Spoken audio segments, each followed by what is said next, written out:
Hello everyone, कैसे हो आप सब। And this is the first class of SFM. आज हम लोग शुरू करने जा रहे हैं एक पहला चैप्टर जो कि है पोर्टफोलियो मैनेजमेंट। चैप्टर क्या है, कितना कुछ है, सब इंफॉर्मेशन आपको मिलेगी, लेकिन उससे पहले कुछ इंपॉर्टेंट इंफॉर्मेशन आपके साथ शेयर की जा रही है। सबसे पहले सबसे इंपॉर्टेंट इंफॉर्मेशन, आपको एक नोटबुक की जरूरत है। ठीक है, नोटबुक चाहिए एक सेपरेट फॉर एसएफएम। आप चाहें तो क्लास वर्क होमवर्क की एक कॉपी रख सकते हैं, it is entirely up to you. इसके अलावा हो सकता है कि इनिशियली अब जो लाइव कर रहे हैं ना, उनके लिए ये इंफॉर्मेशन ज्यादा रेलेवेंट है, क्योंकि जो बैकअप कर रहे होंगे उनके पास ऑलरेडी नोट्स पहुंचेंगे, करेक्ट। इनफैक्ट बुक पहुंच जाएगी। So for the time being, जब तक ये बुक अवेलेबल नहीं है तब तक आपको शीट्स मिल रही हैं which you are required to print out. And अभी ऑफिस में आप हो तो ऑब्वियसली आप इसको प्रिंट आउट कर पाओगे। प्रिंट आउट इसलिए क्योंकि इंस्टीट्यूट ने 2022 की बुक बहुत लेट लॉन्च करी है, करेक्ट। इनफैक्ट पूरा साल बीत गया एंड अब जाकर के ये बुक लॉन्च हुई है, और बुक में बेइंतहा अभी भी गलतियां हैं। हम अपनी तरफ से ट्राई ये करें कि गलतियों को कम से कम करें, अपनी मैट में इनकॉर्पोरेट करें। एंड नंबर ऑफ क्वेश्चंस भी डबल अप हो चुके हैं। पहले जो 2016 के सिलेबस में किताब थी और अब जो 2022 के सिलेबस की किताब है उसमें डिफरेंस है, एंड बहुत ज्यादा क्वेश्चंस है। So obviously we will be incorporating almost every question from the institute mat. तो मैट आप तक पहुंचने में समय लगने वाला है, तब तक हम आपको नोट शेयर करेंगे। अब जैसे आज जो हमने नोट शेयर किए हैं, ये यहां से 10 क्लासेस तक आपके साथ रहेंगे। So it will take a lot of time to complete even a single note, a chapter.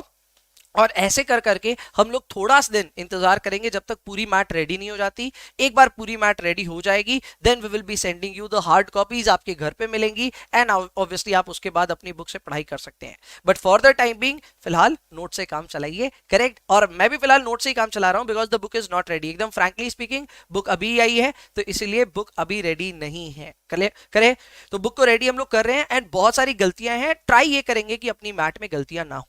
बात बाकी मैट को लेकर के और क्लासेस को लेकर के कोई भी फीडबैक को शेयर करना भूलना नहीं, करेक्ट। शेयर करने के लिए देयर इज अ नंबर 7596941141, जो कि फिलहाल आपको दिख भी रहा होगा टिकर के तौर पे। उस पे आप अपने फीडबैक को शेयर कर सकते हैं। चलिए शुरुआत करते हैं हम लोग आज की अपनी एसएफएम की फर्स्ट क्लास की। चलिए लेट्स गेट स्टार्टेड। कॉपी या नोटबुक जो भी आपके पास में है वो आप खोल करके रखिए, एंड शुरुआत कीजिए मेरे साथ लगातार यहां से 1.5 घंटे इस टॉपिक को पढ़ने की, जिसका नाम है portfolio management. So let's get started. Okay sir, I am unavailable, sorry unable to remove my raised hand. कोई बात नहीं, मैं यहां से शायद कर सकता हूं।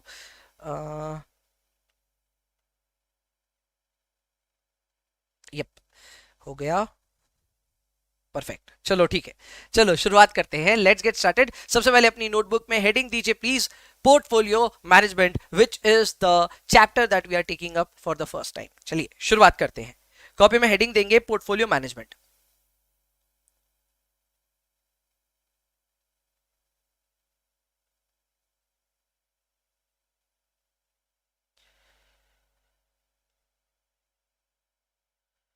पोर्टफोलियो मैनेजमेंट, चलिए शुरुआत करते हैं पोर्टफोलियो मैनेजमेंट के साथ में।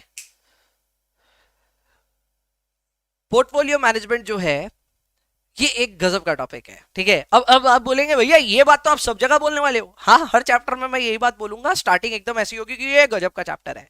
बट एक्चुअल में पोर्टफोलियो एक बहुत अच्छा चैप्टर है, मेरे को बहुत ज्यादा पसंद है, क्योंकि मैं पोर्टफोलियो बना के रखा हूं और इन्वेस्ट कर रहा हूं। अब आप बोलेंगे भैया हम लोग का तो ऐसा कुछ अभी तक सीन नहीं है, हम लोग इन्वेस्ट कर नहीं रहे हैं, तो हम लोग को क्या ये चैप्टर समझ में आएगा? एकदम समझ में आएगा। लेकिन आपको ये मान करके चलना होगा कि आपके पास फिलहाल पैसे हैं। आपके पास नहीं है, मैं जानता हूं। आपके पास पोर्टफोलियो नहीं है, मैं वो भी जानता हूं। अरे आप इन्वेस्टर नहीं हो, सब जानता हूं। लेकिन इस चैप्टर को शुरू करने के लिए सबसे पहली रिक्वायरमेंट ये है कि आप ये माने कि आप एक इन्वेस्टर हैं, आप ये माने कि आपके पास पैसे, आप ये माने कि आपने अपने पैसे को जगह जगह इन्वेस्ट किया हुआ है। अब आप अपने पैसे को जब जगह जगह इन्वेस्ट करते हो ना, तो उन सभी को मिला करके एक सिंगल पैकेज बनता है। उस पैकेज का नाम ही होता है पोर्टफोलियो। आप बोलेंगे भैया एग्जाम्पल दो। एग्जाम्पल तो मैं फेमस ही हूं एग्जाम्पल्स के लिए, तो एग्जाम्पल देता हूं। आपके पास में पैसे आएंगे, आप एक बार इमेजिन कीजिए आपने 20 लाख रुपए जोड़ लिए। 20 लाख रुपए का आप क्या करेंगे भैया? सबसे पहले तो पापा बोलेंगे एफडी करवाने को, तो एफडी करवा लेंगे, चलो ठीक है। फिर और क्या करोगे भैया? थोड़ा बहुत स्टॉक्स में डाल देंगे, आप सिखाओगे स्टॉक्स के बारे में तो स्टॉक्स में डाल देंगे, चलो ठीक है भैया। इसके अलावा थोड़ा गोल्ड, थोड़ा ज्वेलरी, चलो ठीक है। इसके अलावा भैया थोड़ा बहुत मौका मिला और थोड़ा पैसा हुआ तो रियल एस्टेट वगैरह भी सोच सकते हैं। आप खुद सोचो, आपने अभी बातों बातों में कितने सारे एवेन्यूज के बारे में बात कर लिया जहां पे आप अपने पैसे को इन्वेस्ट कर सकते हैं. You can invest in equities यानी कि stocks, you can invest in fixed income. Fixed income का मतलब होता है ऐसी कोई भी जगह जहां पे आपको ब्याज मिल रहा हो, जैसे कि FD. FD is a fixed income security, तो वहां पे भी अगर आप इन्वेस्ट कर रहे हो तो that is equivalent as well. इसके अलावा इसमें ऑल्टरनेटिव इन्वेस्टमेंट्स भी बहुत सारे आ जाते हैं जो कि ट्रेडिशनल नहीं है, अलग ढंग से है. उसमें commodity, real estate, hedge fund और बहुत सारी चीजें आ जाती है. तो हम सबसे पहले ये समझते हैं कि एज एन इन्वेस्टर हम बहुत सारी जगहों पे इन्वेस्ट कर सकते हैं. That is true. अब जहां जहां हमने इन्वेस्ट किया है वहां से हमको कितना रिटर्न मिलेगा और हम उसके बदले कितनी रिस्क ले रहे हैं, इस चैप्टर का काम बस इतना ही है. यस, आपने एकदम सही सुना है. अपना काम इतना ही है कि अपने जहां जहां इन्वेस्ट कर रहे हैं उस इन्वेस्टमेंट में कितना रिटर्न मिल रहा है और हम कितनी रिस्क ले रहे हैं. आप बोलेंगे अरे भाई ये करने की जरूरत ही क्या है, एफडी में इन्वेस्ट कर रहे हैं भैया, 7% पे एफडी करी तो उसका तो रिटर्न हमें मालूम है. That is true. आपको 7% एफडी का अलग से मालूम है, आपको इक्विटी का अलग से मालूम हो सकता है, लेकिन अब मैं बात कर रहा हूं पैकेज की. अब मैं बात कर रहा हूं आपके पोर्टफोलियो की. जस्ट इमेजिन 20, 30, 50 लाख जो भी आपने इन्वेस्ट किया ना, पापा आपसे पूछ रहे हैं कितना तेरे को मिला रे इस बार रिटर्न. तो you need to something to calculate that.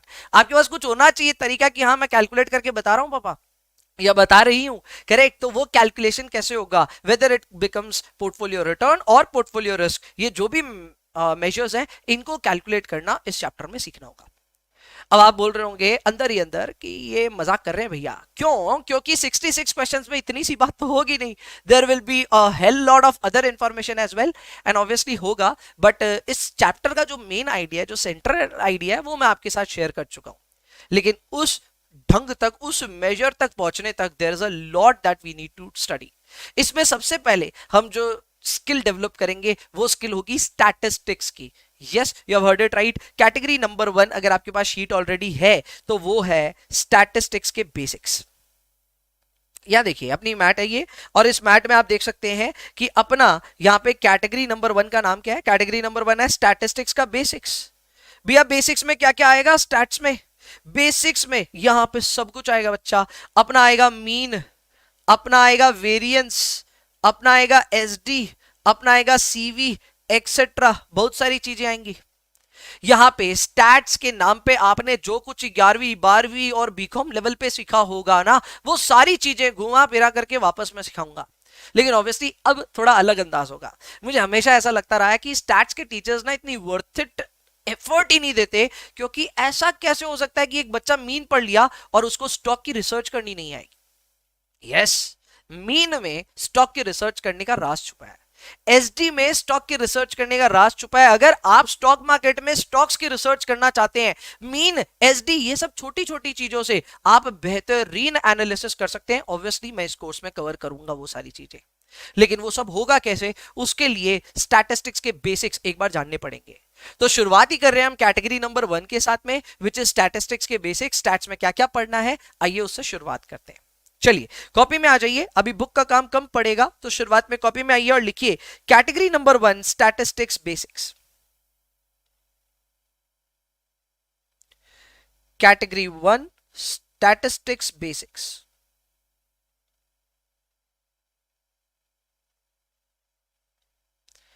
Please लिखिए स्टैटिस्टिक्स बेसिक्स.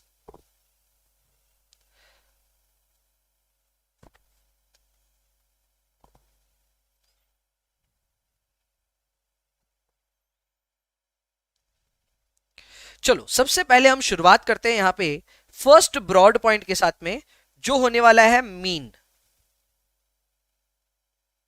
मीन एक्चुअल में एवरेज को कहा जाता है. सो आप इसे मीन कहें या एवरेज कहें, इट्स द सेम थिंग. आप इसे मीन कहें या फिर एवरेज कहें, ये एक ही चीज है बच्चा. और इसको नोटिफाई हम करते हैं एक्स, ऊपर में मीन यानी बार लगा देते हैं तो ये बन जाता है x mean. So the notification is x mean. ये हो गया आपका मीन. अब यहां एक्स क्या है? एक्स कोई भी एसेट हो सकता है, कोई भी डेटा सेट हो सकता है. थोड़ी देर में आपके सामने रखूंगा ये, ठीक है. ये हुआ मीन. इसके लिए क्या क्या फॉर्मूले हमको पढ़ने हैं? सबसे पहला बेसिक फॉर्मूला है summation of X I by N. लिख लीजिए ये formula, summation of X I by N. हर फॉर्मूले का डेराइवेशन, हर फॉर्मूले के ऊपर बहुत बढ़िया से चर्चा सब होगा। फिलहाल आप लिखो, प्रोसेस पे ध्यान दो, आपको हर एक फॉर्मूला समझ में आ जाएगा। पहला फॉर्मूला लिख लीजिए, summation of X I by N. दूसरा फॉर्मूला लिख लीजिए, summation of P I into X I, summation of P I into X I. And आखिरी फॉर्मूला भी लिख लीजिए, summation of W I X I.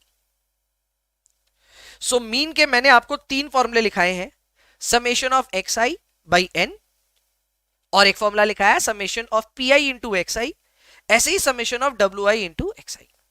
यहां कौन सा नोटेशन क्या है मैं एक्सप्लेन नहीं कर रहा हूं, I am just giving you certain examples, आपको उससे जवाब देना है। एग्जांपल नंबर 1,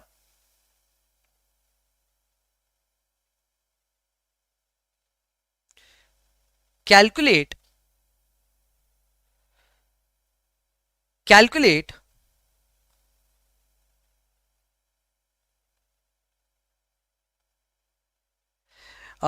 अगर ऐप में कोई प्रॉब्लम हो रही है, कोई फेस कर रहे हैं आप, तो एक बार साइन आउट करके साइन इन करके ट्राई कीजिएगा if there is a problem in app.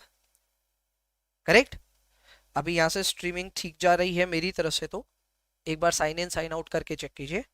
एक टेक्निकल प्रॉब्लम मेरे को मेरी टीम ने बताई है, सो आई थॉट कि उसके ऊपर बात करें। और चैट में भी आप बता सकते हैं, अगर आपको ठीक ठाक दिख रही है क्लास तो आप अपने चैट में लिख दीजिए।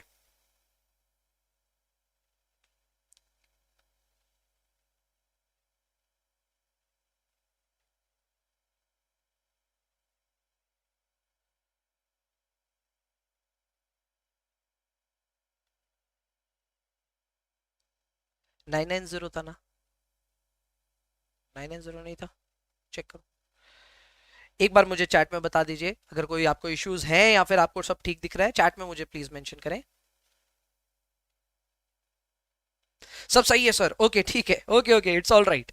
ओके, तो मेरी टेक्निकल टीम को ही आउट कर दिया गया है मीटिंग से फिलहाल, वो ठीक है, चलो लेट्स गेट स्टार्टेड। सबसे पहले एग्जांपल लेते हैं, कैलकुलेट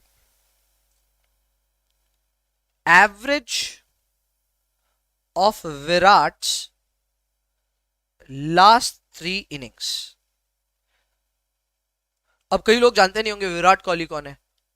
अरे क्या कर रहे हो भाई, विराट कोहली कौन है प्लीज पहचान लो। ठीक है, इंडियन क्रिकेट टीम के एक बहुत बढ़िया प्लेयर है, ठीक है, कुछ टाइम पहले तक कैप्टन भी थे, और विराट की कुछ खास अच्छी चल नहीं रही अभी फिलहाल, ठीक है ना। तो विराट के पिछले 3 इनिंग्स के मैं स्कोर यहाँ लिखने वाला हूँ, आपसे बस एवरेज पूछूंगा, आप एवरेज बताओगे, ठीक है ना। तो यहाँ पे जो विराट का स्कोर रहा उसको मैं एक्सआई से डिनोट कर रहा हूँ, ठीक है ना। क्या डिनोट कर रहा हूँ, एक्सआई। तो विराट ने लास्ट थर्ड मैच में 28 रन मारे एग्जाम्पल के तौर पे, फिर मारे 2 रन, करेक्ट, और फिर मारे 0 रन। तो क्या आप विराट की यहां पे एवरेज कैलकुलेट कर सकते हैं क्या? प्लीज टेल मी, चैट में फटाफट जवाब दीजिएगा कि क्या आप यहां पे विराट की एवरेज बता सकते हैं क्या? 3 मैच में विराट के स्कोर हैं ये। ओके, सुगंधा बोल रही है भैया 10, बहुत आसान है। अब यहां पे इन्होंने, सुगंधा ने क्या किया, क्योंकि इनको एवरेज निकालनी थी, क्या कैलकुलेट करना था, एवरेज। ये देखो यहां लिखा हुआ है एवरेज। सो एवरेज का मतलब क्या होता है, एक्स मीन। एक्स मीन के लिए फॉर्मूला होगा जी summation of X I by N. Now what do we mean by summation of X I? X I यहां पे हुए हर एक एक्स की इंफॉर्मेशन, जैसे कि 28 दिया हुआ है ना, तो ये एक्स आई, आई मतलब इंटीजर, तो ये बन गया x1। ये 02 जो है ये बन गया x2। ये 0 जो है ये बन गया x3। यानी ये जो समेशन ऑफ एक्स आई है इसको मैं लिख सकता हूं as x1 plus x2 plus x3, and then I will divide by total number of observations which is 3। Correct. So ये कैलकुलेट करना आसान है, इसके हिसाब से this will be 28 plus 2 plus 0 divided by 3, this will be 10। आप calculate कर लो, this will be 10। Correct. Bhaskar भी बोल रहे हैं यस सर ये 10 है, करेक्ट। तो यहां पे आपका एवरेज आ गया विराट के स्कोर का, पिछले 3 स्कोर्स का, वो है 10। मैंने इसके लिए कौन सा फॉर्मूला यूज करवाया, ये वाला।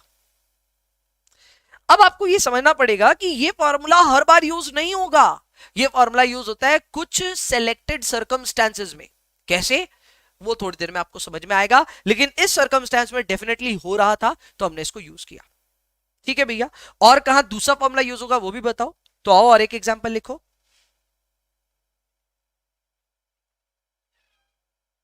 Example, suppose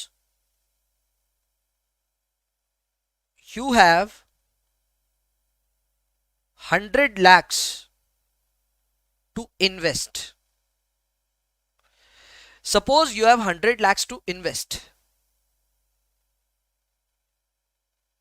You have invested in the following. आपके पास 100 लाख रुपए इन्वेस्ट करने को है, यानी 1 करोड़ रुपए आपके पास है। आपने उसको कहां कहां इन्वेस्ट किया, तो मैं यहां एक टेक्निकल वर्ड लिख रहा हूं, एसेट क्लास। घबराने का नहीं है, सिर्फ सुनने का है। एसेट क्लास में मैं पहली एसेट क्लास लिख रहा हूं इक्विटी, यानी कि स्टॉक मार्केट। दूसरी एसेट क्लास लिख रहा हूं फिक्स्ड इनकम। ठीक है, फिक्स्ड इनकम मतलब एफडी। आपने कितना कितना इन्वेस्ट किया? आपने 80 लाख रुपीस इन्वेस्ट किया इक्विटी में और 20 लाख रुपीस की कर ली एफडी। आपको रिटर्न कितना कितना मिल रहा है?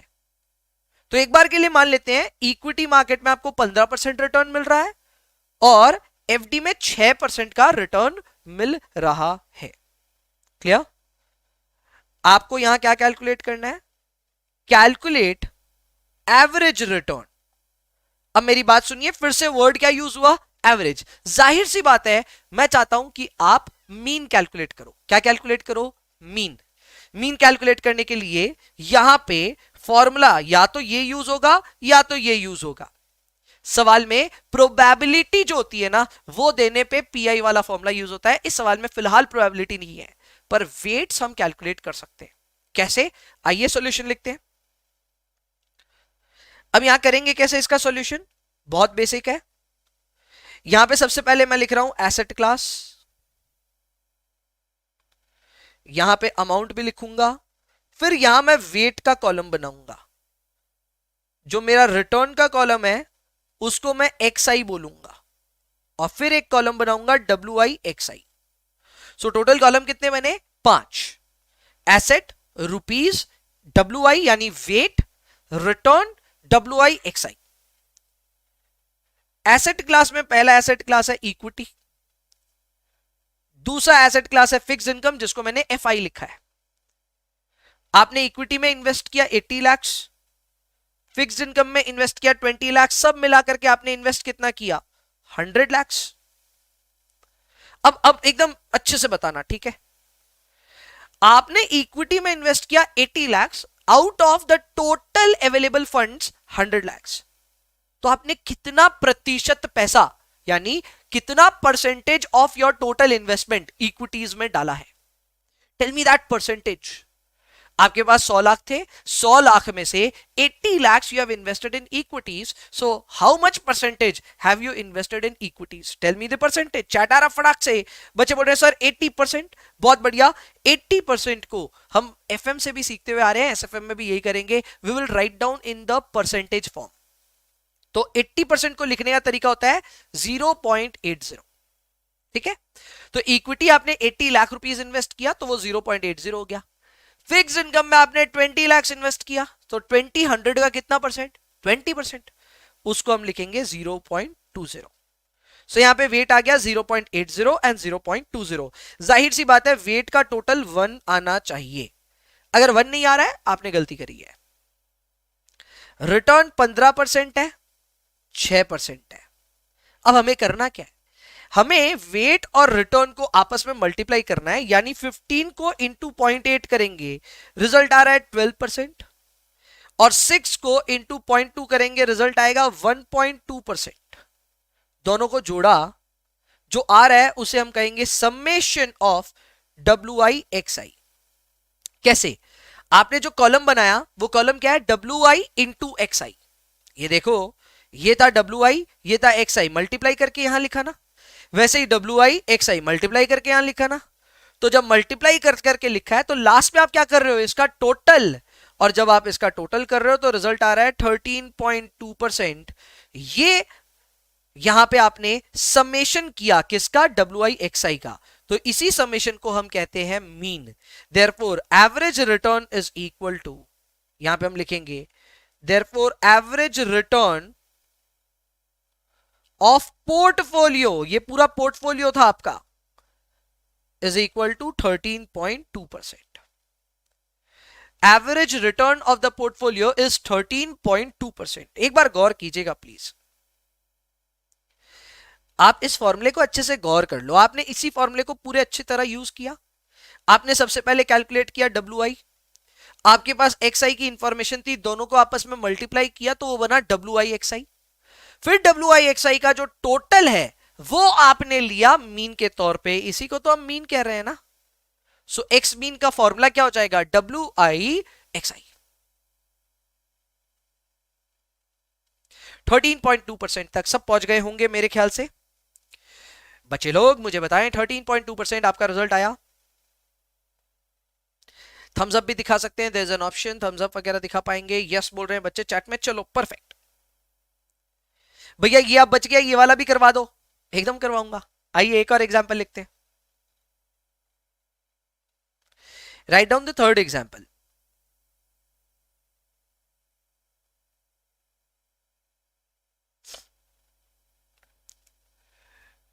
Your mutual fund adviser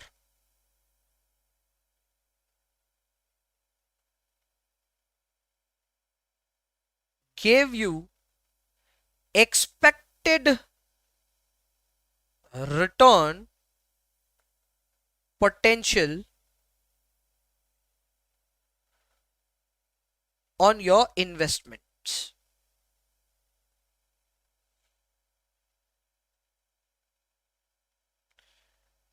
Based on the following scenarios.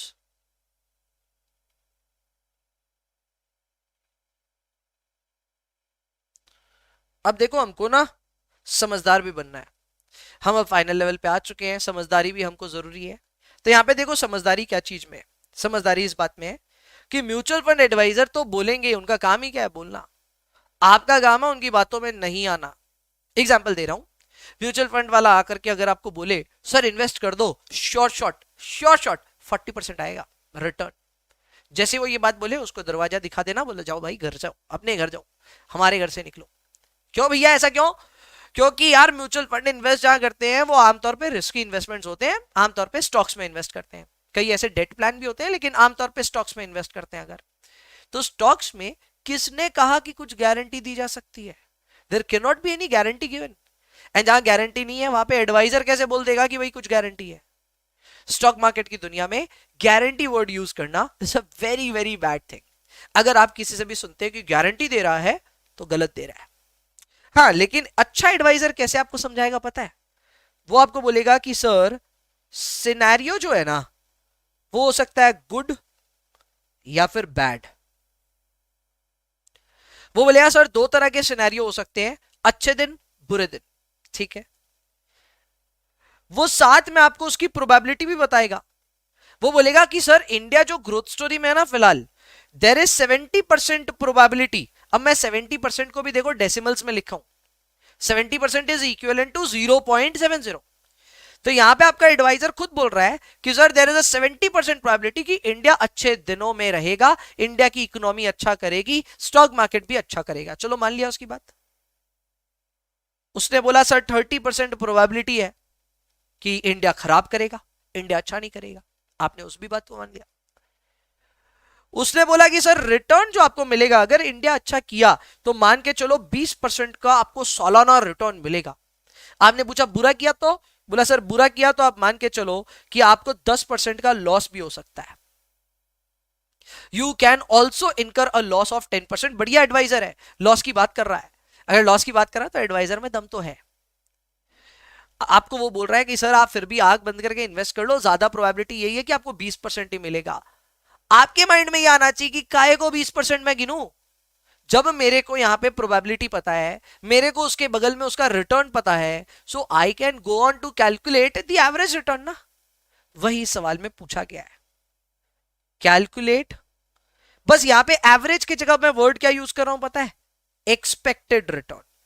भैया क्यों एक्सपेक्टेड रिटर्न? क्योंकि आप यहां जो बातें कर रहे हैं वो प्रोबेबिलिटी से रिलेटेड है. प्रोबेबिलिटी किसी इवेंट के होने से पहले की होती है, करेक्ट. सो ये आपको क्या मिल सकता है उसके बारे में बातें हो रही है, ना कि आपको क्या मिल चुका है. जैसे विराट ने स्कोर मार दिया था सॉरी, पोर्टफोलियो में रिटर्न आ गया था, लेकिन ये एक्सपेक्टेशंस की बातें हो रही है। तो जब एक्सपेक्टेशंस की बात होगी तो हम लोग यहाँ पे एक्सपेक्टेड रिटर्न कैलकुलेट करेंगे। बाई फॉर्मूला सेम है। फॉर्मूला क्या होगा, आप rather than using the column WI, उसकी जगह क्या यूज करेंगे, PI। बात बाकी स्ट्रक्चर सेम है। PI और XI को आपस में मल्टीप्लाई करेंगे, यहां XI की जगह RI लिख देंगे, उसको एक ही बात है। एंड हमको क्या मिल जाएगा, एवरेज रिटर्न। ये कैसे आएगा, आइए लिखते हैं सॉल्यूशन।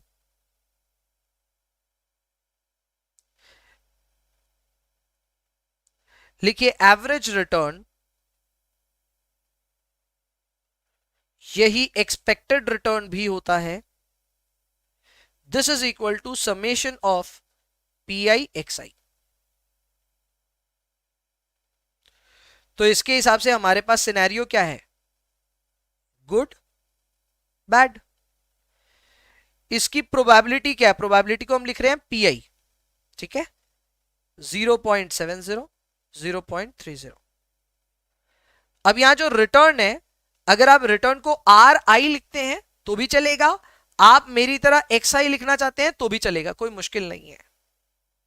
रिटर्न था 20% एंड -10%। एक कॉलम और बना लो PI XI, तो वहां आ रहा है 14%, 20 इंटू 0.7, 14%, एंड ये आ रहा है -3%। तो आपका जो मीन आ रहा है वो आ रहा है 11%।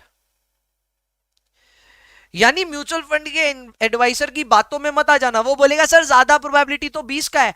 अरे भाई 20 का प्रोबेबिलिटी ज्यादा मैं मानता हूं, लेकिन इसका एवरेज कितना आ रहा है, एवरेज आ रहा है ओनली 11%। अब 11 को देखते हुए आप डिसाइड करो ना कि आपको म्यूचुअल फंड में इन्वेस्ट करना है या नहीं करना है। एकदम फेयर एनफ है, एकदम एप्लीकेशन के साथ बता रहे हो आप। क्या ऐसा एक्चुअल में हकीकत में हो सकता है? वेल देखो, हकीकत में सब कुछ हो सकता है, बट हम हैं आलसी प्राणी। हमें डेटा पहले तो पता नहीं कहां मिलता है, दूसरा डेटा मिल जाए तो भैया ये इतना डेटा एनालिसिस करने का ना हमारा मन नहीं करता है, तीसरा स्टैटिस्टिक्स आज तक इतना अच्छे से समझ में आया भी नहीं, इसी वजह से शायद हम इसको पूरी तरह अप्लाई नहीं कर पाएंगे। भैया आपने आधे घंटे लिए हैं मीन को समझाने में, मीन में आपने 3 फॉर्मूले समझाए और 3 फॉर्मूले लिए, उस पे 3 एग्जाम्पल भी लिए। पहला फॉर्मूला समझाया जिसमें स्ट्रक्चर कुछ नहीं था, 3 इंफॉर्मेशन थी, तीनों को जोड़ा, डिवाइड बाई n किया, सिंपल फॉर्मूला लगाया था summation of xi by n। वो कहां लगता है पता है, वो लगता है जब आपको सवाल में वेट्स या प्रोबेबिलिटी नहीं दिया हो रहा है। उस एवरेज को हम कहते हैं सिंपल एवरेज। क्या कहते हैं, सिंपल एवरेज। दूसरा हमने जो फॉर्मूला लगाया था वो क्या था, वो था वेट से रिलेटेड, इसे हम कहते हैं वेटेड एवरेज। ये वेटेड एवरेज नया नहीं है आपके लिए, आपने इसको कॉस्ट ऑफ कैपिटल में पढ़ा हुआ है इंटरमीडिएट लेवल पे। इसके अलावा फाइनली क्या आया भैया, ये प्रोबेबिलिटी वाला आया जिसे हम कहते हैं एक्सपेक्टेड रिटर्न। क्या कहते हैं, एक्सपेक्टेड रिटर्न। भैया ये नया है क्या, नहीं नया तो नहीं है, लेकिन बहुत ज्यादा यूज होगा एसएफएम में, तो इसकी तो अब आप आदत डालो कि प्रोबेबिलिटी वगैरह ये सब आने वाला है और हम डरेंगे नहीं प्रोबेबिलिटी से। क्लियर है क्या? तो ये है एक basic structure as to what is mean. मेरे ख्याल से आपको मीन अब एकदम क्लियर हो चुका है कि मीन होता क्या है। अब समझो मेरी बात, आप जब स्टॉक मार्केट की रिसर्च करोगे, स्टॉक मार्केट में किसी पर्टिकुलर स्टॉक को पकड़ोगे, तो स्टॉक का रिटर्न डेटा या फिर प्राइस वॉल्यूम डेटा ऑब्टेन कैसे करना है मैं सिखाऊंगा आज, फर्स्ट क्लास में नहीं, मैं कभी लेटर ऑन सिखाऊंगा कि कहां से आपको प्राइस और वॉल्यूम का डेटा मिल जाएगा। अब आपको प्राइस मिल जाए तो आप उससे रिटर्न निकाल सकते हैं, कैसे सिखाऊंगा।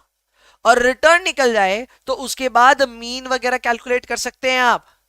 ये सारी कैलकुलेशन शुरुआत करती है आपके रिसर्च की, ये शुरुआत करती है आपके कैलकुलेशंस की। तो ये मीन काम आएगा, कहां काम आएगा सब आप सीखोगे, लेकिन अभी के लिए मीन हमने कैलकुलेट करना सीखा। 3 तरीके हैं इसके, सिंपल एवरेज, वेटेड एवरेज और एक एक्सपेक्टेड रिटर्न का कैलकुलेशन। अब आइए आगे बढ़ते हैं, वेरिएंस समझते हैं होता क्या है। Before we get into the formula of variance, एक बार वेरिएंस होता क्या है ये समझाता हूं आपको अच्छे से। लिखने की जरूरत वैसे नहीं पड़ेगी, अगर आप लिखना चाहो तो मैं मना भी नहीं करूंगा। जो सेकंड पॉइंट हम पढ़ रहे हैं वो है वेरिएंस। वेरिएंस होता क्या है, variance is a measure of dispersion.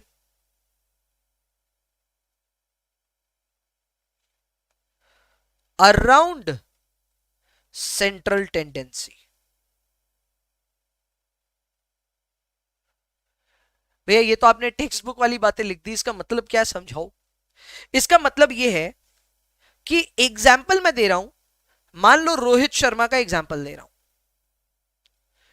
Rohit Sharma की मान लेते हैं एक बार के लिए कि एवरेज 50 की है, उसका एवरेज कितना है 50। अब रोहित ने कुछ गेम्स खेले इंडिया के लिए, रिसेंटली रोहित ने मान लो कुछ गेम्स खेले इंडिया के लिए। ये था मैच 1, ये था मैच 2, ये था मैच 3, ये था मैच 4। 4 मैच इंडिया के लिए खेले, ठीक है। और यहां पे मैं रन्स प्लॉट कर रहा हूं, ये है 25 रन, ये है 50 रन, ये 75, ये 100 और ये 125। वैसे रोहित के लिए तो 200 तक जाना चाहिए स्केल, लेकिन ठीक है यार ऐसे ही लिखते हैं।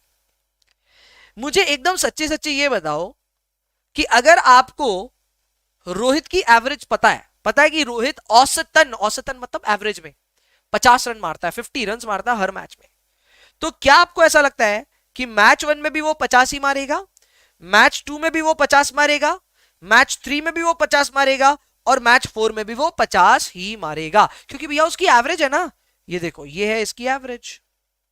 चलो लाइन ही खींच देता हूं, ये इसकी मीन है बाबा, तो मीन पे ही तो होना चाहिए ना इसको। क्या आपको लगता है नहीं भैया ऐसा जरूरी नहीं है, मीन के इधर उधर हो सकता है? भैया एवरेज इसकी 50 की आएगी बट ही कैन स्कोर इधर उधर। आपको क्या लगता है इसके बारे में? ये जो लाइन है ना मीन, इसे हम कहते हैं सेंट्रल टेंडेंसी। यानी ये आपको बताता है कि आपका जो डेटा है वो ऐसे तो बिखरा हुआ रहता है, लेकिन अगर इसको एक सिंगल लाइन पे हम डालें, एक सेंट्रल अमाउंट बताएं, सेंट्रल फिगर बताएं, तो वो एवरेज होता है और उसी को हम कहते हैं सेंट्रल टेंडेंसी। डिस्पर्जन आपको क्या सिखाता पता है?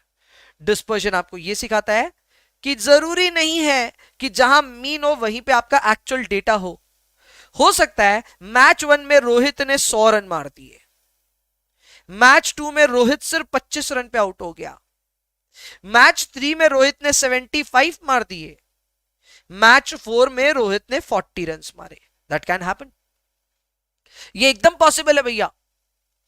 मैच 1 को मैं कह रहा हूं x1, ठीक है ना, इसको मैं कह रहा हूं x1, इसको कह रहा हूं x2, इसको कह रहा हूं x3, इसको कह रहा हूं x4।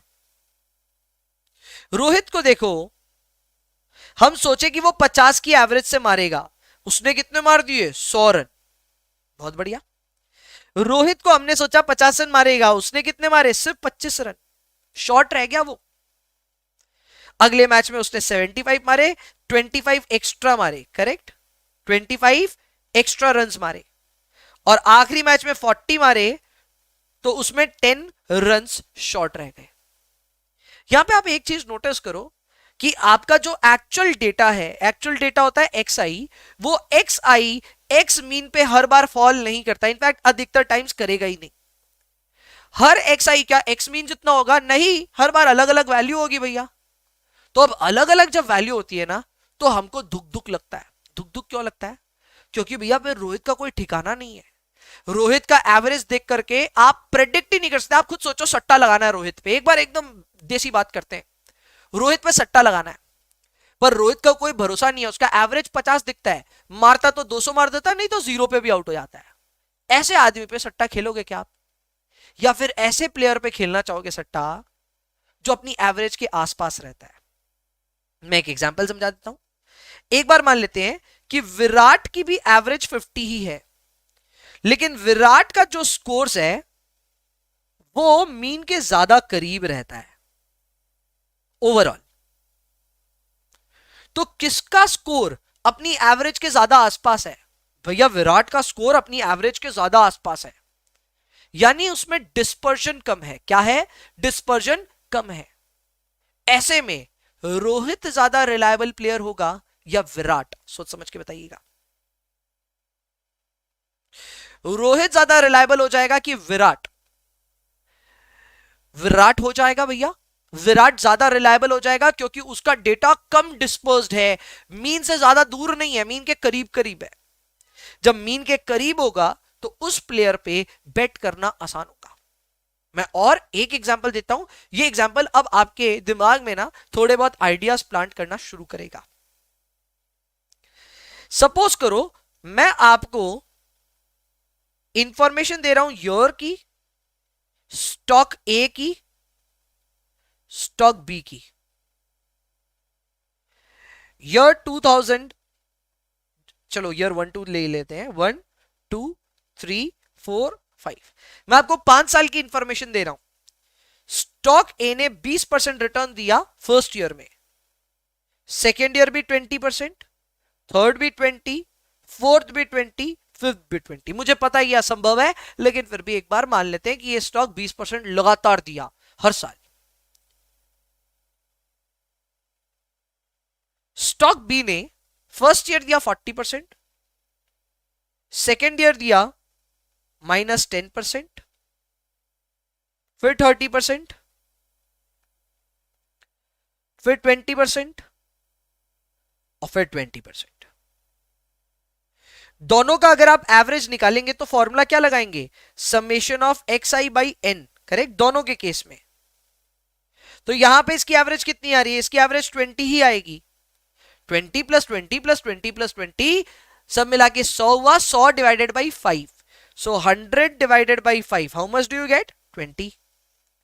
यहां पे एवरेज कितनी आ रही है, 40 माइनस 10 30, 30 प्लस 30 60, 60 प्लस 20 और 20 100, तो यहां पे भी आएगा 100 बाई 5। इसका भी एवरेज 20% ही आ रहा है। सो स्टॉक ए और स्टॉक बी का पिछले 5 साल का डेटा आपके सामने है, दोनों की एवरेज 20% आ रही है। आपको मुझे चैट में बताना है कि इन दोनों स्टॉक्स में से कोई एक ही जगह आपको इन्वेस्ट करना है, तो आप कहां इन्वेस्ट करोगे, will you invest in stock A और will you invest in stock B. Chat में बताना है, एकदम भी अपने को भैया आलस वालस नहीं चाहिए, चैट में आप बताइए मुझे आप कहां इन्वेस्ट करेंगे। सुगंधा बोल रही है सर स्टॉक ए में इन्वेस्ट करेंगे। बाकी बच्चे क्या सोच रहे हैं, किधर इन्वेस्ट करें, ए में करें कि बी में करें। ए में रिस्क कम है, रिटर्न कम नहीं है। सचिन, दोनों में रिटर्न 20% है। अब सचिन को क्या लग रहा है पता है, सचिन ये देख रहा है कि भैया यहाँ 40 है यहाँ 20 है, तो ए में ना रिटर्न कम है। ऐसा नहीं है, आप हमेशा एवरेज देखो, कभी भी एक सिंगल मैच मत देखो, ठीक है ना। एक सिंगल मैच देखोगे तो हो सकता है यार कोई प्लेयर आए और सडनली एक मैच में, चलो एक एग्जांपल दे देता हूं, एग्जांपल ही दे देता हूं। मान लेते हैं कोई बॉलर आकर के एक मैच में 100 रन मार दे, तो क्या उसको आप ओपनर बना दोगे क्या, कि भैया लास्ट मैच में 100 मारा तो अभी ओपन करने जा। नहीं भैया, सिंगल मैच की परफॉर्मेंस नहीं देखते, हम देखते हैं एवरेज। उस बॉलर की अगर एवरेज अच्छी है तो हम उसको ऑलराउंडर कंसिडर कर सकते हैं, लेकिन एक सिंगल मैच में कभी भी ऑब्जर्वेशन नहीं आएगी। तो हम अपनी एवरेज देख रहे हैं, एवरेज दोनों की 20 है, लेकिन फिर भी एक समस्या दिख रही है, स्टॉक ए का रिटर्न ना बिखरा हुआ नहीं है। अगर रिटर्न 20% एवरेज है तो 20 पे ही है, आप देखिए, तो इसका डिस्पर्जन 0 आएगा। डिस्पर्जन कितना आ रहा है जी, 0 फॉर स्टॉक ए। पर स्टॉक बी की एवरेज तो 20 है, लेकिन रिटर्न बिखरा हुआ है, कभी 40, कभी -10, कभी 30, कभी 20, कभी 20। तो यहां पे स्टॉक बी का जो रिटर्न डेटा है वो थोड़ा बिखरा हुआ है और उसका डिस्पर्जन ग्रेटर देन 0 आएगा। Now dispersion is equivalent to risk. जितना डेटा बिखरा हुआ होता है उतनी ज्यादा रिस्क होती है, and this is where we need to bring in variance. हमको यहां पे वेरिएंस यूज करना पड़ेगा टू फाइंड आउट कि डिस्पर्जन है क्या। आपको समझाता हूं कैसे, गौर कीजिएगा। ये एक स्कैटर प्लॉट है। स्कैटर प्लॉट का मतलब होता है जहां पे आप रिटर्न प्लॉट कर रहे हो, करेक्ट, और उसके साथ में उसके ईयर्स प्लॉट कर रहे हो। सपोज करते हैं एक स्टॉक है जिसका स्कैटर प्लॉट ऐसा दिख रहा है, पर उसकी एवरेज सपोज करते हैं यहां है, ये उसका मीन है, ये मीन है, ये x1 है, ये x2, ये x3 और ये x4। आप देखिए आपका डेटा आपके मीन से बिखरा हुआ है, so there is dispersion. Clearly इस डेटा सेट को देख के समझ में आ रहा है डिस्पर्जन तो है। वो डिस्पर्जन कितना है? x1 x मीन से दूर है, तो इस दूरी को हम कहेंगे x1 minus x mean. x2 भी x1 से दूर है, x मीन से दूर है, इसे हम कहेंगे x2 minus x mean. Similarly x3 x mean से दूर है, इसे हम कहेंगे x3 माइनस x मीन। और x4 भी x मीन से दूर है, इसे हम कहेंगे x4 माइनस x मीन। लेकिन इसमें एक समस्या है। समस्या क्या है? समस्या यह है कि भैया ये वाला जो रिजल्ट आएगा ना, फर्स्ट वाला, ये आएगा प्लस में, ये आएगा माइनस में, थर्ड वाला वापस प्लस में, फोर्थ वाला वापस माइनस में। आप इन सारे डिफरेंसेस को अगर जोड़ दोगे ना, तो फिर रिजल्ट नेट हो जाएगा आपस में, विच इज नॉट गुड। हमको डिफरेंस है तो डिफरेंस बताना है, डिस्पर्जन है तो डिस्पर्जन बताना है, हमको नेटिंग नहीं करनी। यानी कि मैं यहां क्या प्रॉब्लम होगी समझ रहे हो आप? इधर में ये होगा कि अगर मैं इसकी एवरेज निकालने के लिए तरीका लगाऊं, summation of X I by X N होता है ना, तो यहां पे मैं फॉर्मूला लगा लूंगा summation of X I by X mean divided by N. लेकिन ये करने से क्या होगा पता है? पहला आइटम प्लस में है, दूसरा आइटम माइनस में, फिर प्लस में, फिर माइनस में, फिर आप डिवाइड बाई एन कर रहे हो, तो ऊपर का आइटम जो है वो नेट हो जाएगा, जो हमको नहीं चाहिए। भैया इसको रोके कैसे? आप खुद समझो, यहां पे आपका रिटर्न प्लस में है, यहां माइनस में है, तो आपस में नेटिंग हो गई। यहां प्लस में, यहां माइनस में, भैया नेटिंग हो गई। तो आपका जो फॉर्मूला बन रहा है वो फॉर्मूले के हिसाब से तो प्लस माइनस करके आपस में फिटूस हो जाएगा। इसको रोके कैसे? रोकने का तरीका यह है कि जो भी डिफरेंस आ रहा है उसका स्क्वायर कर दो। जो भी डिफरेंस आ रहा है उसका स्क्वायर कर दो। भैया स्क्वायर क्यों कर रहे हैं? क्योंकि स्क्वायर करने से माइनस वाला आइटम भी प्लस हो जाता है, और प्लस वाला तो खैर प्लस ही रहता है। तो rather than taking this formula, what are we taking? We are taking summation of xi minus x mean, और फिर इसका स्क्वायर कर रहे हैं। एंड क्योंकि हम इसका भी एवरेज ढूंढना चाहते हैं, तो डिवाइड बाई एन। समेशन और एन हमेशा एवरेज के टाइम पे आता है। तो आप यहां क्या कर रहे हैं? xi माइनस x मीन का डेटा बना रहे हैं, लेकिन उसका स्क्वायरिंग इसलिए कर रहे हैं क्योंकि कुछ आइटम प्लस है और कुछ आइटम क्या है? माइनस। इसको डिवाइड बाई एन और इधर में समेशन। तो ये आपका जो आएगा इसे ही हम कहेंगे वेरिएंस। क्या कहेंगे? वेरिएंस। यहां हो क्या रहा है? आप यहां हर x को x मीन से कंपेयर कर रहे हो, प्लस को स्क्वायर करके प्लस बना रहे हो, माइनस को भी स्क्वायर करके प्लस बना रहे हो, सबको जोड़ोगे, डिवाइड बाई n करोगे, तब जाकर के आ जाएगा वेरिएंस। ये वेरिएंस डिस्पर्जन की निशानी है। ये आपको बताता है डिस्पर्जन कैसे कैसे होगा। क्लियर है? आओ जी वेरिएंस के बारे में इंफॉर्मेशन लिखते हैं। आपने अभी तक वेरिएंस की इंफॉर्मेशन लिखी होगी और लिखा होगा measure of dispersion around central tendency. अभी तक ये लिखा है। अब आइए इसके फॉर्मूले लिखते हैं। फॉर्मूला लिखिए please. Variance is equal to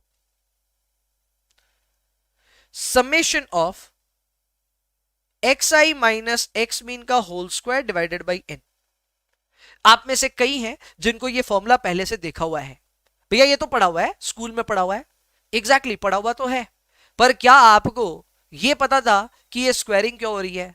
क्या आपको ये पता था ये गैप ले रहे हैं? अच्छा, डिस्पर्जन का मतलब होता है मीन लाइन से कितनी दूरी है, तो मीन लाइन से जो दूरी है वो प्लस में भी आएगी माइनस में भी आएगी, उसका स्क्वायरिंग कर रहे हैं, फिर उसका एवरेज कर रहे हैं। ये क्यों हो रहा है? शायद ये कुछ नया ढंग आपको पता चला होगा। पर खैर बात यहां खत्म नहीं होती। एक और फॉर्मूला है जो इसके सब्स्टिट्यूट के तौर पे यूज होता है, वो फॉर्मूला है summation of X I minus X mean का whole square divide by N minus one करते हैं रादर देन जस्ट एन। इसके लिए आप ब्रैकेट में लिख लो, अगर आपके पास पॉपुलेशन का डेटा होता है तब आप एन यूज करते हैं, और अगर आप सैंपल के डेटा पे काम कर रहे हैं तो एन माइनस वन यूज करें। हालांकि अपना सीएमए फाइनल का जो करिकुलम है उसमें वेल डिफाइंड कभी भी नहीं होगा सवाल कि सैंपल का डेटा है कि पॉपुलेशन का, तो थोड़ी इधर कंफ्यूजन होगी। और एसएफएम का मतलब ये कंफ्यूजन, एसएफएम सब्जेक्ट ऐसा है जहां पे कई बार आपको ऐसी इंफॉर्मेशन दिखेगी और ऐसी सवाल दिखेंगे, भैया आपको लगेगा कि इसका सॉल्यूशन ही लॉजिकल नहीं है और इंस्टीट्यूट की बुक में काफी गलतियां हैं। ठीक है ना? तो उस चीज को लेकर के हमेशा खुले मन से रहिएगा, हमेशा एक्सेप्टेंस थ्योरी में रहिएगा कि इंस्टीट्यूट की बुक ने कुछ गलत किया है, करेक्ट, और हम उसको एक्सेप्ट करते हुए आगे बढ़ रहे हैं। अब जैसे ये n और n-1 आगे जाके कभी ना कभी प्रॉब्लम बनेगा। कुछ सवाल में n यूज होगा, ज्यादातर सवालों में n यूज होगा, एक आधा में n-1 यूज हो जाएगा और आप उसको नोटिस भी नहीं कर पाओगे कि n-1 यहां यूज क्यों हुआ, सैंपल की बात कहीं की नहीं गई। तो ये लैकुना है। ये लैकुना किसका है? सीएमए इंस्टीट्यूट का ही लैकुना है कि उनको सैंपल यूज करना चाहिए वर्ड। अगर सैंपल लिखोगे तो हम n-1 लेंगे, पर वो यूज नहीं करते हैं, इसकी वजह से प्रॉब्लम्स आती हैं। जब आएंगी तब देखेंगे, we will tackle it then. इसके और भी फॉर्मूले हैं। प्रोबेबिलिटी से रिलेटेड एक फॉर्मूला बन सकता है, जिस तरह हम लोग summation of X I by N करते हैं, तो साथ ही साथ एक फॉर्मूला ये भी होता है P I X I, correct. उसी तरह यहां पे भी जब हम लोग X I minus X mean whole square कर रहे हैं तो पी आई के साथ में भी इसको मल्टीप्लाई कर सकते हैं and we will still get variance.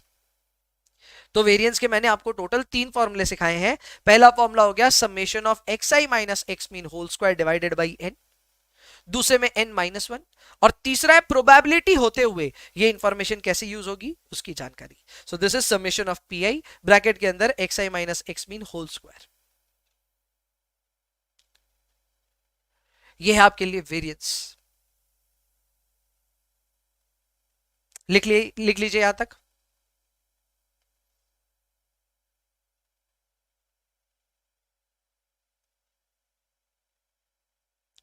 Perfect. एक एग्जांपल देता हूं आपको।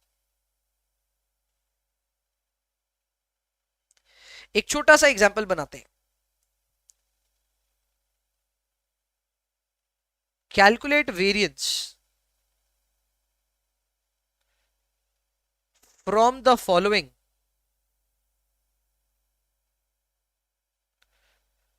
Probability distribution.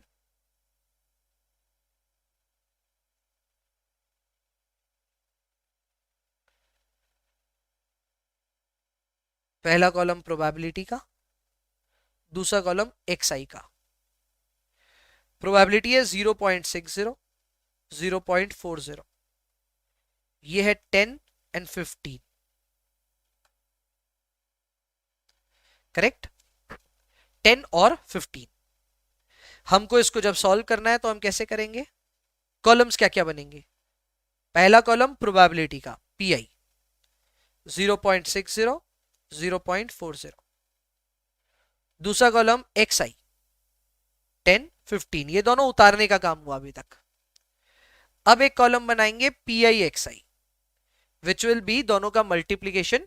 0.6 into 10 is 6 and 0.4 into 15 is also 6। दोनों का टोटल करेंगे तो ये आ रहा है summation of P I X I और इसकी वैल्यू आ रही है 12। सो ये हो गया हमारा मीन। ये हमारा हो गया मीन। मीन कितना हो गया? 12। अब एक कॉलम बनाएंगे x I minus X mean. Now this is tricky, ये थोड़ा सा ट्रिकी है, ध्यान रखिएगा। आपको लेना है एक्स आई की इंफॉर्मेशन विच इज 10, आपको इसमें से माइनस करना है mean which is 12। So what is 10 minus 12? It is -2। तो यहां पे आप देख सकते हैं डिस्पर्जन आया लेकिन वो मीन के नीचे आया तो ये वैल्यू आई माइनस में। दूसरी वैल्यू है 15, एक्स आई की दूसरी वैल्यू क्या है? 15, ये x2 है। ये x2 मीन से कितना दूर है भैया? मीन है 12, ये है 15, तो ये आ रहा है +3। मैं प्लस नहीं भी लिखता तो चलता, लेकिन ये आ रहा है +3। अब यहीं पे सारी समस्या आ रही है, भैया ये तो आपस में कट कट आके 1 हो जाएगा। एग्जैक्टली हमें वो करना नहीं है। तो हम क्या करेंगे? हम एक कॉलम बनाएंगे x I minus X mean का होल स्क्वायर और इसको करेंगे 4 और 9, दोनों प्लस में आ चुके हैं वैल्यूज, 4 और 9। और अंत में final column P I into X I minus X mean whole square, आपस में मल्टीप्लाई करेंगे आप प्रोबेबिलिटी को और X I minus X mean के होल स्क्वायर को। तो उसके लिए कौन कौन सी कॉलम को मल्टीप्लाई करना है? ये रहा प्रोबेबिलिटी, ये रहा X I minus X mean का whole square. So this will be 2.40 and then 0.40 into 9, this will be 3.60.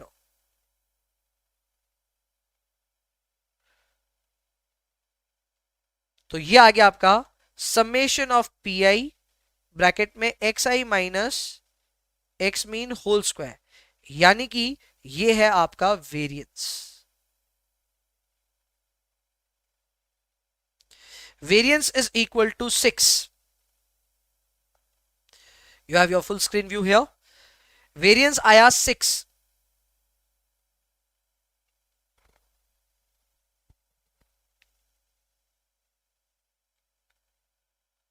और भी एग्जाम्पल्स हम करेंगे, बट फिलहाल के लिए वेरियंस हम सीख चुके हैं।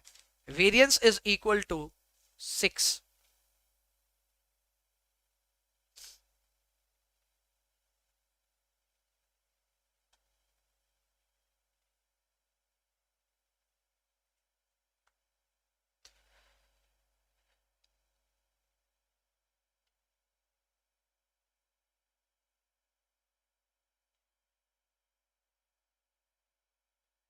नेक्स्ट 3 स्टैटिस्टिक्स के और मेजर्स हैं जो हमें सीखने हैं। 3 नंबर में हम लिख रहे हैं स्टैंडर्ड डिविएशन।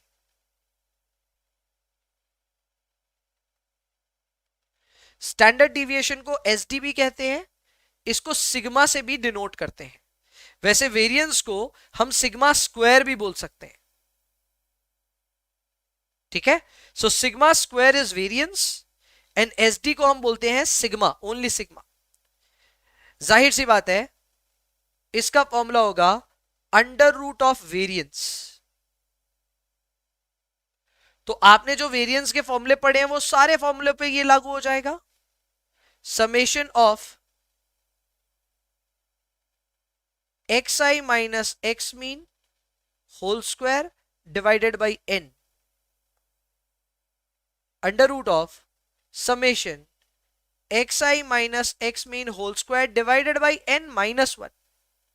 इस पे भी लागू होगा। ये वेरिएंस वाले ही फॉर्मूले बच्चा, मैं कुछ नया नहीं सिखा रहा हूं आपको। जो आपने वेरिएंस के लिए फॉर्मूले पढ़े थे उन्हीं फॉर्मूलों को आप वापस अंडर रूट कर रहे हो।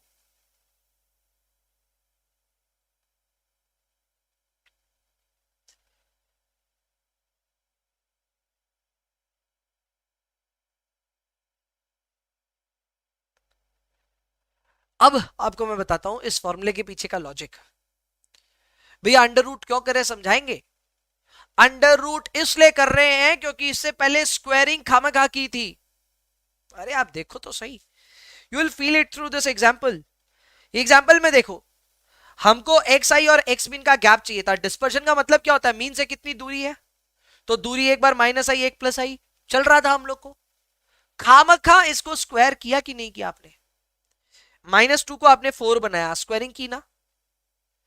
3 को भी आपने स्क्वायर करके 9 बनाया, स्क्वायरिंग की ना। ये स्क्वायरिंग खामखा की। हाँ मुझे पता है इसके पीछे एक ऑब्जेक्टिव था। इसके पीछे ऑब्जेक्टिव ये था कि भैया ये डिस्पर्जन जो है ना ये आपस में नेट ऑफ नहीं हो जाए। चलो समझता हूं मैं सारी बात, लेकिन स्क्वायरिंग तो खामखा की ना। इस पाप को धोएं कैसे, रिवर्स कैसे करें। जब आपने स्क्वायरिंग खामखा की तो अंडर रूट भी खामखा कीजिए। आप बोले यार इतना जरूरी नहीं है, मैं बताता हूं जरूरी क्यों है। एग्जांपल देता हूं। सपोज करो, अभी देखो इस चीज पे ध्यान देना। सपोज करो ये जो 10 है ये 10% होता, ये 15 भी 15% होता, तो मैं इस 10 को 10% लिखता, 15 को 15% लिखता। इसका मीन भी 12% आता। इसका मीन भी क्या आता, 12%। फिर 10% माइनस 12% भी रिजल्ट परसेंटेज में ही आता। यहां तक सब ठीक है, लेकिन जैसे ही आपने इसको परसेंटेज को स्क्वायर कर दिया, ये बन गया परसेंटेज स्क्वायर। ऐसा कोई चीज होता है कि नहीं, वो बाद में देखते हैं। पर ये क्या हो गया, परसेंटेज स्क्वायर। ये भी परसेंटेज स्क्वायर हो गया। फिर प्रोबेबिलिटी से मल्टीप्लाई किया तो भी ये परसेंटेज स्क्वायर ही रह गया। लास्ट में जो आपका रिजल्ट आया वो भी परसेंटेज स्क्वायर में आ गया। आपसे कोई पूछेगा वेरिएंस क्या है, आप बोलेंगे 6% स्क्वायर। सुनने में इतना अजीब लग रहा है, ये सुनने में ठीक नहीं लग रहा है, क्योंकि रिटर्न हम परसेंटेज में बताते हैं, तो रिस्क भी तो परसेंटेज में बताना चाहिए। भैया ये स्क्वायर अच्छा नहीं लग रहा है, पर इसका लॉजिक समझ में आ रहा है। भैया स्क्वायर क्यों हुआ, क्योंकि आपने यहां पे जो वैल्यूज परसेंटेज में आई थी उसको स्क्वायर किया। जब आप स्क्वायर करोगे तो यूनिट्स भी तो स्क्वायर हो जाएंगे। एग्जाम्पल के तौर पे 2 फीट इंटू 2 फीट, तो हम उसको 4 फीट नहीं लिखते, हम उसको लिखते हैं 4 स्क्वायर फीट, करेक्ट ना। सो स्क्वायरिंग करते ही आपका यूनिट भी स्क्वायर फीट हो जाता है, वैसे ही यहां पे भी यूनिट भी परसेंटेज में आ गया, मतलब परसेंटेज स्क्वायर हो गया। आई नो परसेंटेज स्क्वायर का कोई मतलब नहीं बनता, इसी वजह से वेरिएंस को वापस एसडी में तब्दील किया जा रहा है। वेरिएंस को वापस एसडी बनाया गया, और आप यहां देख सकते हैं कि जितने भी वेरिएंस के फॉर्मूले थे उन सबको अंडर रूट इसलिए किया गया है कि वो परसेंटेज स्क्वायर वापस कहां आ जाए, परसेंटेज में आ जाए। हर चीज के पीछे लॉजिक है। हमने ये चीजें बहुत, मेरे को पता है बचपने से हमने पढ़ी है इस बात को, लेकिन शायद उतनी गहराई से नहीं, तो हमने इन चीजों पे गौर नहीं किया कि यार क्यों स्क्वायर हो रहा है, यार वापस अंडर रूट क्यों हो रहा है। आई बिलीव अब आपको उसका जवाब मिला होगा। और पोर्टफोलियो पढ़ते वक्त अगर आप स्टैटिस्टिक्स के बेसिक्स अच्छे से क्लियर कर लो तो पोर्टफोलियो की पूरी जर्नी बहुत आसान होती है। इसी वजह से I am taking my time and I am dealing with all the basics so that portfolio में कहीं आगे जाकर के हम समस्या में नहीं फंसे। आगे बढ़िए भैया, 4 नंबर क्या आने वाला है, 4 नंबर आने वाला है कोवेरियंस।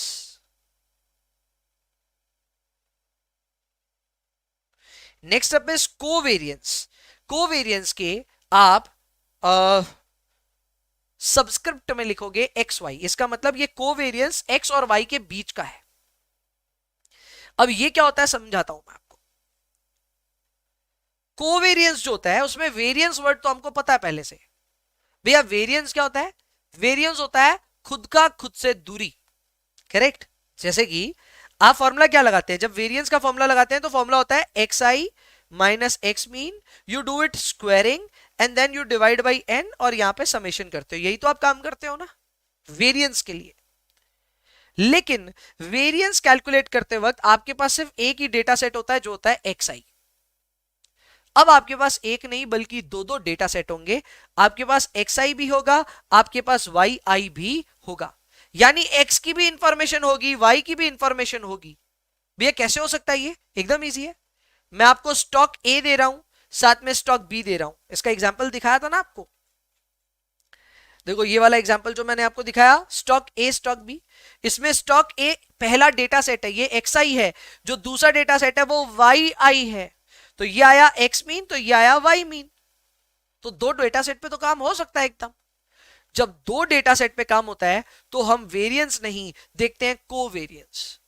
कोवेरियंस आपको क्या बताता है, कोवेरियंस आपको यह बताता है कि ये दोनों डेटा सेट आपस में किस तरह से डिस्पर्स्ड है। इसका फॉर्मूला बहुत आसान है, इसके आगे वर्ड ही क्या लगा है, को का मतलब एक से ज्यादा वेरिएबल्स हैं। तो यहां पे कुछ नहीं करना बच्चा, कुछ नहीं करना। आप ये देखो वेरिएंस का जो फॉर्मूला है सेम वही फॉर्मूला होगा, x I minus X mean हम लेंगे, लेकिन स्क्वायर नहीं करके Y I minus Y mean से मल्टीप्लाई कर देंगे। तो आप समझो यहां क्या हो रहा है। हम जब यहां स्क्वायर करते हैं तो हम अंदाजे में करते क्या है, हम ये करते हैं कि एक बार x I minus X mean निकालते हैं और फिर दोबारा एक बार x I minus X mean करके दोनों को आपस में मल्टीप्लाई करते हैं। तभी तो ये आता है X I minus X mean का स्क्वायर। तो ये तो हम तब कर रहे थे जब हमारे पास एक ही डेटा सेट था, तो हम खुद ही से उसको मल्टीप्लाई कर रहे थे। But now we will be multiplying it with different data set which is Y. तो यहां पे हमको ये जरूरत नहीं है दो बार एक्स आई करने का, हम एक बार x I minus X mean करेंगे, दूसरी बार Y I minus Y mean करेंगे, और दोनों को आपस में मल्टीप्लाई करके समेशन करके डिवाइड बाई एन कर देंगे। पहला फॉर्मूला लिख लीजिए साथ साथ प्लीज। कोवेरियंस का पहला फॉर्मूला है summation of X I minus X mean into Y I minus Y mean. इसी में n माइनस वन वाला भी फॉर्मूला निकलेगा। फॉर्मूले सारे सेम है, एक फॉर्मूला सीखा सब सीख गए। n माइनस वन भी यहां आएगा और प्रोबेबिलिटी वाला भी आएगा, summation of P I into X I minus X mean into Y I minus Y mean.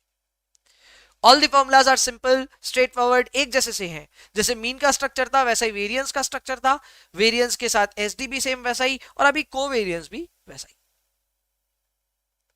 तीन फॉर्मूले हमने यहां पे पढ़े कोवेरियंस से रिलेटेड। Covariance of X Y.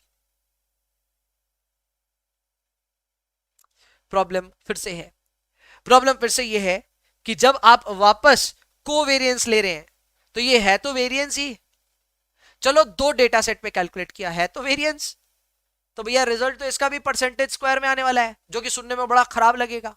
तो इसका भी कुछ उपाय बनाओ, इसको परसेंटेज स्क्वायर से परसेंट पे ले आओ। मैं कहता हूं इससे भी बेटर हमारे पास इलाज, हम इसका यूनिटी उड़ा देंगे। कैसे समझते हैं, लिखिए कोरिलेशन कोएफिशिएंट, कोरिलेशन कोएफिशिएंट, इसको दो तरह से डिनोट किया जा सकता है, आर ब्रैकेट इसके पैर पे एक्स वाई, या फिर एक इस तरह से नोटेशन डाला जा सकता है, करेक्ट, पी के जैसा दिखता है, इट्स नॉट पी ऑब्वियसली। ये है कोरिलेशन कोएफिशिएंट, इसका फॉर्मूला होगा covariance of X Y divided by sigma X sigma Y, covariance of X Y divided by sigma X sigma Y. इसका मतलब जहां कोवेरियंस आपका परसेंटेज स्क्वायर में रहेगा, आप इसको डिवाइड करोगे एक बार सिग्मा एक्स से, यानी स्टैंडर्ड डेविएशन ऑफ एक्स से, जो कि परसेंटेज में होगा, और फिर और एक बार डिवाइड करोगे सिग्मा वाई से, which will be again in percentage term, क्योंकि वो भी स्टैंडर्ड डेविएशन है किसका, वाई का। तो यहां पे परसेंटेज स्क्वायर और नीचे के दोनों परसेंटेज कट जाएंगे, this will become unitless. Correlation coefficient is unitless, इसका कोई यूनिट नहीं होता। इसके क्या एडवांटेजेस हैं ये हम लेटर ऑन सीखेंगे, अभी बस हम इसको कैलकुलेट करना सीख रहे हैं। कैलकुलेट करने के लिए एक बचकाना फॉर्मूला है, बचकाना फॉर्मूला क्या है, covariance of X Y divided by sigma X sigma Y, covariance of X Y divided by sigma X sigma Y.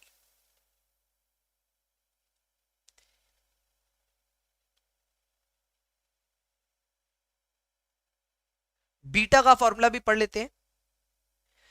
Beta का फॉर्मूला होता है covariance of any asset with the market divided by variance of the market. मैं इसका explanation लिख देता हूं, covariance of asset with market, इसको हम अभी सीखेंगे, खूब प्रैक्टिस करेंगे इस चैप्टर में। प्रैक्टिस को लेकर के ना आप ही लास्ट में मुझे बोलोगे प्रभु बंद करो, ठीक है ना, इतनी प्रैक्टिस करनी है, there is so much to practice. अभी शुरू होगी तो बंद नहीं होगी, तो अभी आप सिर्फ फॉर्मूले लिखें ताकि आप कम से कम पन्ने पलटा करके फॉर्मूलों तक पहुंच पाए। प्रैक्टिस करके इन सारी चीजों को खून में उतारने की जिम्मेवारी मेरी। Divided by variance of market, variance of market, so इसका फॉर्मूला हो गया covariance of asset and market और asset with market divided by variance of market. चलो finally we are out of it, finally we are out of it, और अब हम लोग ready हैं शुरू करने के लिए हमारा पहला क्वेश्चन फ्रॉम द मैट। तो आप अपनी मैट अगर आपके पास प्रिंटेड फॉर्म में ऑलरेडी है तो उसको यूज करें। ज्यादातर बच्चे जो ऑलरेडी इसको रिकॉर्डेड देख रहे होंगे उनके पास में ऑलरेडी होगा वो मैट, करेक्ट। चलो जी, सॉल्यूशन टू इलस्ट्रेशन नंबर 1 की शुरुआत करेंगे हम। सॉल्यूशन टू इलस्ट्रेशन नंबर 1, मैट आपको मैं दिखा देता हूं। ये हमारा क्वेश्चन नंबर 1, क्वेश्चन नंबर 1 हमारे सामने है। क्या भैया क्वेश्चन पढ़ दो आप, एकदम पढ़ूंगा। देयर आर टू सिक्योरिटीज, दो सिक्योरिटी है तो दोनों का डेटा अलग अलग मिलेगा। एक डेटा होगा XI, दूसरा डेटा होगा YI, ठीक। दोनों की प्रोबेबिलिटी दी हुई है, अच्छी बात है, सवाल प्रोबेबिलिटी से रिलेटेड होगा। आपको कैलकुलेट करना है कोरिलेशन कोएफिशिएंट, मतलब बहुत दूर जाना है अपने को मीन कैलकुलेट करना है, मीन से वेरिएंस कैलकुलेट करना है, वेरिएंस से एसडी के बाद में कोवेरिएंस और फिर कोरिलेशन आएगा। बहुत दूर जाना है, बहुत दूर जाना है। सवाल में आपको स्टेट ऑफ इकोनॉमी दिया है जिससे कोई मतलब नहीं है, प्रोबेबिलिटी दिया है ऑब्वियसली मतलब है, XI दिया है, YI दिया है। अब इस इंफॉर्मेशन को यूज करके हमें कैलकुलेशन करना है correlation coefficient which is R। तो कैसे होगा, क्या होगा, सब करेंगे, मिल करके करेंगे, लेकिन फिलहाल आप कॉपी में कुछ भी प्लॉट मत करें क्योंकि बहुत सारे कॉलम बनेंगे। तो मैं चाहता हूं कि पहले मैं कॉलम्स बना लूं अच्छे से, देन यू कॉपी इट, ताकि आप कॉपी में अपने हिसाब से उसको अकोमोडेट कर पाए। लेकिन छोटा छोटा लिखने की आदत डालिएगा क्योंकि बहुत सारे कॉलम्स बन रहे होंगे। आइए कॉपी में शुरुआत करते हैं सॉल्यूशन की। आप अभी कॉपी नहीं कर रहे हैं, अभी आप सिर्फ देख रहे हैं कौन कौन से कॉलम बन रहे हैं। तो पहले मैं इसका हेडिंग दे देता हूं, computation of mean variance. Variance का जरूरत नहीं पड़ेगा, सीधा ही एसडी कैलकुलेट कर लेंगे। Mean, SD and covariance. पहला कॉलम होगा प्रोबेबिलिटी, कॉपी मत करना, पहले एक बार अच्छे से मुझे बनाने दो उसको। पहला कॉलम प्रोबेबिलिटी, दूसरा कॉलम एक्सआई, तीसरा column P I X I, Y I, P I Y I. Then we need a column xi minus x mean. We need a column pi xi minus x mean whole square. We need a column yi minus y mean. We need a column pi yi minus y mean whole square. Final column pi xi minus x mean yi minus y mean. कोई घबराने की जरूरत नहीं है, कोई भी घबराने की जरूरत नहीं है, आप सिर्फ इसको कंप्लीट करें। सारे कॉलम्स बनाने की चेष्टा करें, नहीं बनेगा काट के वापस बनाना है।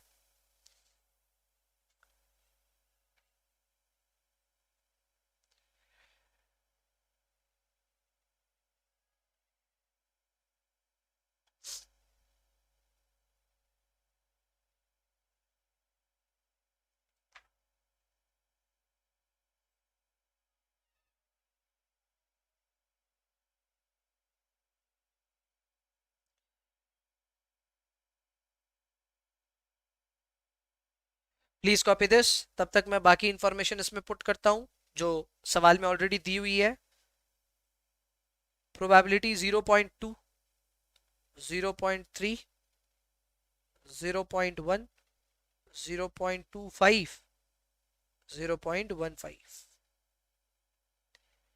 x is 12, 15, -7, 11, 7।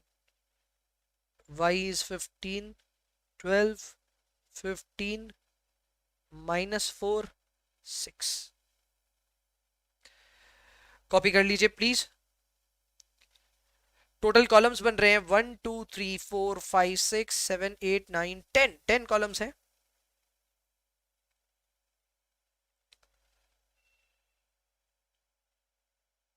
परफेक्ट। मैंने अभी इंफॉर्मेशन पुट करी है प्रोबेबिलिटी की, एक्स की, वाई की, ये तीनों इंफॉर्मेशन हमें दी हुई है सवाल में, एकदम स्ट्रेट फॉरवर्ड, कहीं कोई दिक्कत नहीं है यहां तक। अब हमें करना क्या क्या है, जो भी करेंगे बड़ी सावधानी के साथ करेंगे, आराम से करेंगे, हड़बड़ नहीं मचानी है। हमें पहला कॉलम जो बनाना है वो है पी आई एक्स आई, यानी इसके लिए आप प्रोबेबिलिटी और एक्स को आपस में मल्टीप्लाई करोगे। सो 12 इंटू 0.2, ये आ रहा है 2.4, शराफत से लिखेंगे 2.4। 15 इंटू 0.3 दूसरा आ रहा है, उसको हम लिखेंगे 4.5। थर्ड वाला माइनस में आ रहा है, -0.7, कैलकुलेट कर लो। 0.1 इंटू 7 माइनस करके, 0.1 इंटू 7 माइनस करके, this is -0.7। Then 11 into 0.25 is 2.75. Finally 7 into 0.15, this is 1.05. This is 1.05.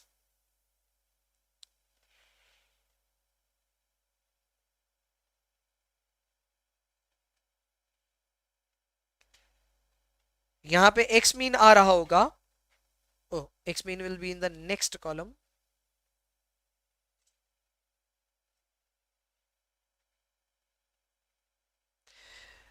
x mean आ रहा होगा, x मीन इज 2.4। अच्छा, x मीन का फॉर्मूला तो एक बार वापस रिवाइज करो। x मीन का फॉर्मूला होता है summation of P I X I.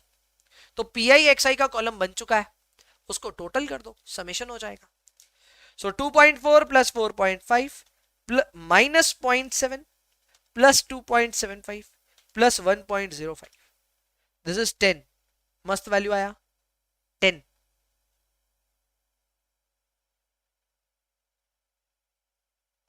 ऐसे ही पी आई वाई आई करना है 15 इंटू 0.2, प्लीज ध्यान दीजिएगा 15 इंटू 0.2 करना है। 15 into 0.2 is 3, so this is 3। 12 into 3.3 is 3.6। 1.5 minus 1 0.9,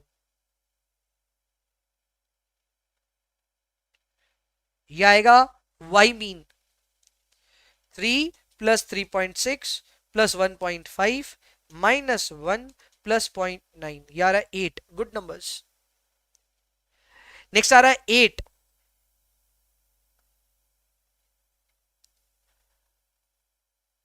हमने सक्सेसफुली यहां पे मीन कैलकुलेट कर लिया, हमारा पहला टास्क कंप्लीट हो गया। अब हमें कैलकुलेट करना है X I minus X mean. ये है एक्स आई, पहली इंफॉर्मेशन है 12, माइनस करेंगे x mean which is 10। So x I minus X mean is 12 minus 10 2, then next is 15 minus 10 is 5, minus 7 minus 10 is minus 17, 11 minus 10 is 1 and final वाला minus 3। please do it। ऐसे ही y i minus y mean भी करना है। 15 minus 8 7, 12 minus 8 4, 15 minus 8 7 again, minus 4 minus 8 is minus 12 and 6 minus 8 is minus 2। please do the calculations। मैंने x I minus X mean और Y I minus Y mean दोनों calculate कर लिए।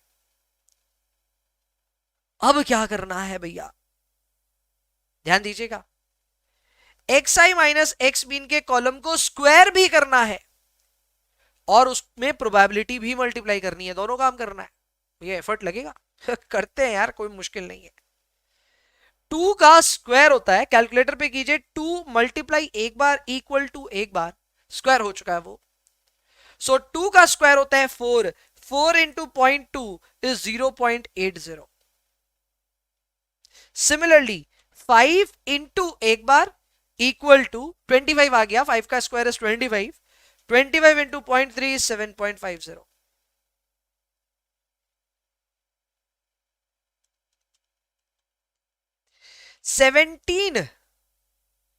17 minus लिखो या प्लस लिखो, वो माइनस से प्लस हो ही जाएगा। इंटू इक्वल टू इज 289, 17 का स्क्वायर होता है 289, मल्टीप्लाई करना है इसको 0.1 से, सो दिस विल बी 28.90। 1 का स्क्वायर 1 ही होता है, इंटू 0.25। 3 का स्क्वायर 9, 9 इंटू 0.15 इज 1.35। इसको टोटल करेंगे, इसके टोटल को हम नाम देंगे वेरिएंस ऑफ एक्स। ये वेरिएंस ऑफ एक्स आ जाएगा। प्लीज कैलकुलेट करें, 0.8 प्लस 7.5, अच्छा वेरिएंस नहीं आएगा, हाँ वेरिएंस आ जाएगा, प्लस 28.9 प्लस 0.25 प्लस 1.35, 38.80। 38.80 अगर आपके पास वेरिएंस आ गया तो यहीं पे आप सिग्मा भी कैलकुलेट कर सकते हैं, इसी को अंडर रूट करके स्ट्रेट अवे, कुछ ज्यादा दिमाग नहीं लगाना। Under root of 38.8, so this is 6.23। 6.23 इसका सिग्मा आ गया, सिग्मा एक्स 6.23। कर ले साथ साथ कैलकुलेशन।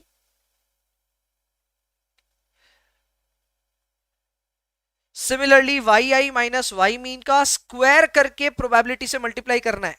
ध्यान दीजिएगा, 7 का स्क्वायर इज 49, 49 इंटू 0.2 इज 9.8। 4 का स्क्वायर इज 16, 16 इंटू 0.3 इज 4.8। 7 का square is 49, 49 into 0.1 4.90, 12 square 144, 144 into 0.25 is 36, 2 का स्क्वायर इज 4, 4 into 0.15 is 0.60. जो आएगा उसे हम कहेंगे variance of y. 9.8 plus 4.8 plus 4.9 plus 36 plus 0.6, 56.10. We need to calculate sigma y under root of 56.1. This will be 7.49. 7.49 sigma आ चुका है.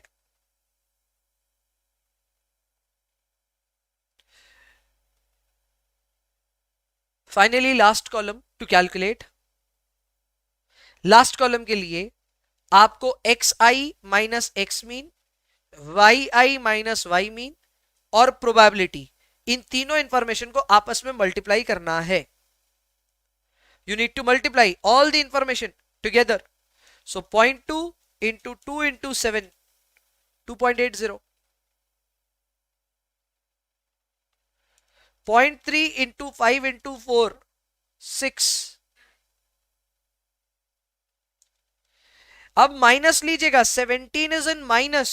Minus 17 into 7 is minus 119 into 0.1, minus 11.90.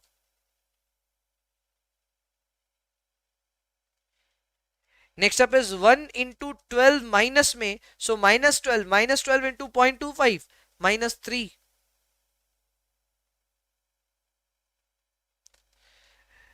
minus 3 into minus 2 plus हो जाएगा 6, 6 into 0.15, 0.90.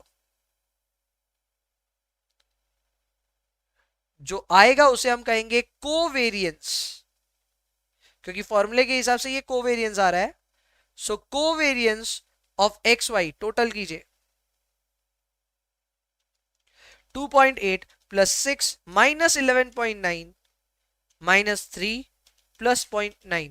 Result minus में आ रहा है, minus 5.20,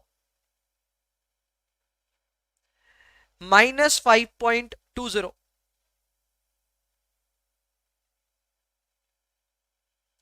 minus 5.20.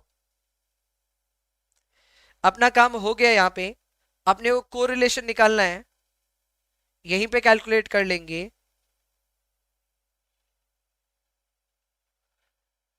Correlation between X Y will be equal to, formula लगाना है. We just need to apply the formula here.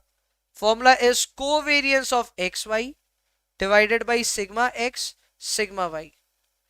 Covariance है minus 5.20, sigma X है 6.23 एंड 7.49 सिग्मा वाई है. ये सब कैलकुलेटेड आप देख सकते हैं. Sigma x 6.23, sigma y 7.49. if you can see this, yes you can see this, and minus 5.20 covariance आया. कैलकुलेट करते हैं. 5.2 माइनस में divided by 6.23 divided by 7.49. This is minus 0.11. Answer minus 0.11. this is going to be your final answer. एक बार गौर कीजिएगा, total solution पे गौर कीजिएगा. Total solution इतना सही है, मतलब इसमें हमें आधा पन्ना भी नहीं लगा. अगर आप देखोगे पूरे सॉल्यूशन को, स्पेस ज्यादा नहीं लगी. ये क्वेश्चन 6 नंबर के लिए आ सकते हैं, 6 नंबर के लिए, और आ भी सकते हैं. आप बोले भैया पहला सवाल करा रहे हो, एग्जाम में आ सकता है, एकदम आ सकता है एग्जाम में. ये सब क्वेश्चन आए हुए हैं 6 मार्क्स के लिए. जरूर there's a good amount of effort that goes into this, but then 6 marks going to be extremely scoring section. और इसको बहुत अच्छे से प्रैक्टिस करने के लिए बहुत सारे क्वेश्चंस डाले, आप घबराइए मत. there's a lot of practice that we need to do. बहुत कम स्पेस में ये कंप्लीट होते हैं सवाल, सो उसकी कोई चिंता नहीं है.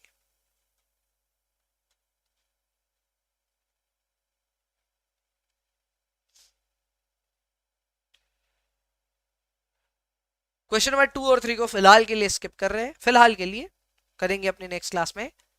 पहले 4 करते हैं, या 3 तो अभी कर लेंगे, पहले 4 करते हैं फिर 3 करेंगे। तो आइए आगे बढ़ते हैं, लिखिए प्लीज अपनी कॉपी में solution to illustration number 4।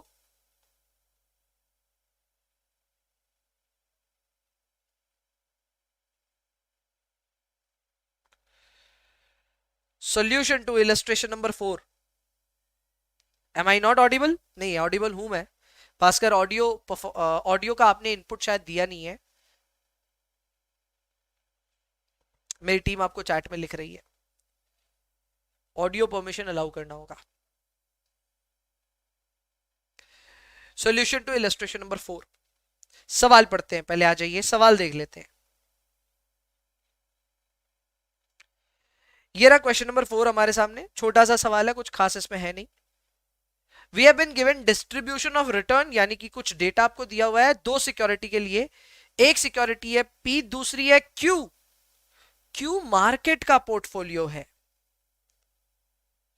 What is market का पोर्टफोलियो? मार्केट पोर्टफोलियो मतलब एक बार के लिए आप मान लीजिए कि ये निफ्टी की इंफॉर्मेशन दी हुई है। निफ्टी क्या है भैया? निफ्टी होता है इंडेक्स। निफ्टी को देख करके ना पता चल जाता है स्टॉक मार्केट आज ऊपर है, नीचे है, लाल है, हरा है। तो Nifty is a resemblance of the entire market, इसलिए उसको मार्केट पोर्टफोलियो कह सकते हो आप। इसे हम क्यू से यहां पर रिजेंबल कर रहे हैं, आमतौर पे आप इसको एम भी कह सकते हैं। क्लियर? तो दो सिक्योरिटी है, पहली सिक्योरिटी है पोर्टफोलियो, दूसरा है मार्केट का पोर्टफोलियो यानी निफ्टी का डेटा। आपको सवाल में प्रोबेबिलिटी दिया हुआ है, पीआई दिया हुआ है, क्यूआई दिया हुआ है, इन सब की इंफॉर्मेशन दी हुई है। हमें पता है हमको कैसे इससे डील करना है। हमें कैलकुलेट करना है expected return for P. Know what is expected return for P? Summation, sorry, P का मीन पूछ रहा है। वैसे ही मार्केट पोर्टफोलियो का भी एक्सपेक्टेड रिटर्न पूछ रहा है, तो क्यू मीन पूछ रहा है। फिर बोलता है कोवेरियंस पता करो मार्केट और सिक्योरिटी के बीच में, यानी हमसे पूछ रहा है covariance between P and Q. And आखिर में बीटा पूछ रहा है। बीटा का फॉर्मूला हमने खैर लिखा था। बीटा का फॉर्मूला होता है कोवेरियंस बिटवीन पी क्यू। इस केस के हिसाब से जो हमारा एसेट और मार्केट है उसका covariance divided by variance of the market, divided by variance of the market. Clear? Perfect भैया। कैसे होगा आप सजवा दो एक बार, फिर हम करेंगे ना आपके साथ। तो आओ सजाते हैं। अब अभी कॉपी मत करना, कौन कौन से कॉलम्स यहां जरूरत लगेंगे एक बार लिख लेते हैं। तो यहां पे अगेन मैं हेडिंग दे रहा हूं कंप्यूटेशन ऑफ,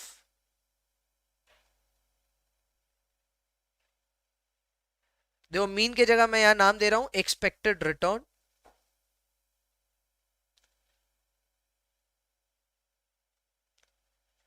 एक्सपेक्टेड रिटर्न, हमें मार्केट का तो वेरिएंस कैलकुलेट करना पड़ेगा, हमें कोवेरियंस ही कैलकुलेट करना है, तो कोरिलेशन का समस्या नहीं है, कोवेरियंस दे देते हैं, बीटा अलग से कैलकुलेशन।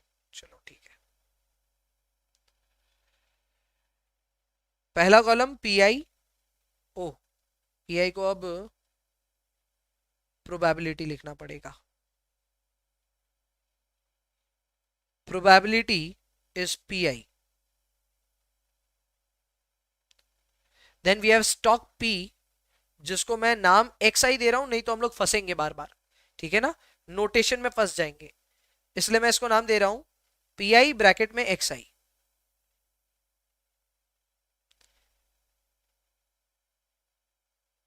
वी हैव मार्केट का data which is Q I, इसको क्यू आई स्ट्रेट अवे लिखूंगा।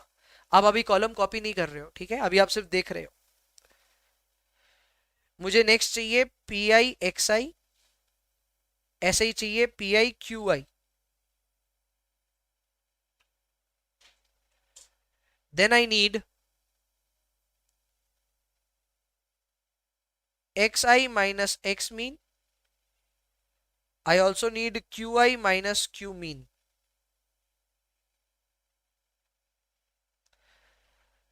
I need pi into qi minus q mean whole square, and I need pi into xi minus x mean qi minus q mean. अभी आपको शायद समझ में नहीं आ रहा है कि ये कैसे कॉलम्स मैं तय कर पा रहा हूं। It will take some time, लेकिन आपको ये सब कुछ समझ में आ जाएगा। आप फिलहाल कॉपी करें, 2-3 क्लास बाद में आप ये सारे कॉलम खुद से बना पाएंगे, कौन कौन से कॉलम की आपको जरूरत पड़ेगी।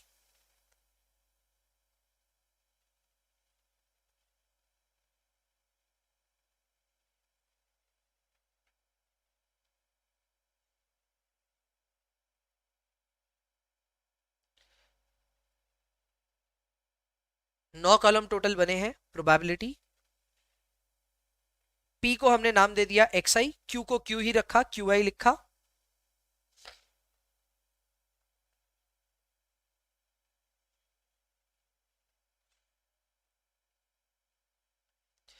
चलिए डेटा लिखता हूं। Probability 0.3, 0.4, 0.3, 0.3, 0.4, 0.3. Return data is 30, 20 and 0.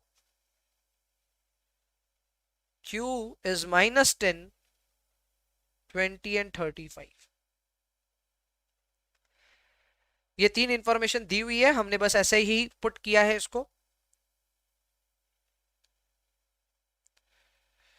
Now P I X आई, पहला हो गया 9, दूसरा हो गया 8, आखिर वाला 0। यहां पे एक्स मीन आ जाएगा, x mean is 17, x mean is 17। P I Q I, P I Q आई का मतलब क्या हुआ, 0.3 और -10 को आपस में मल्टीप्लाई करना है। सो this will B -3, then this will be 3.20, and final one will be 10.5 आना चाहिए, 10.5। तो y मीन आ रहा है, and this y mean is 10.7, 10.7 is y mean।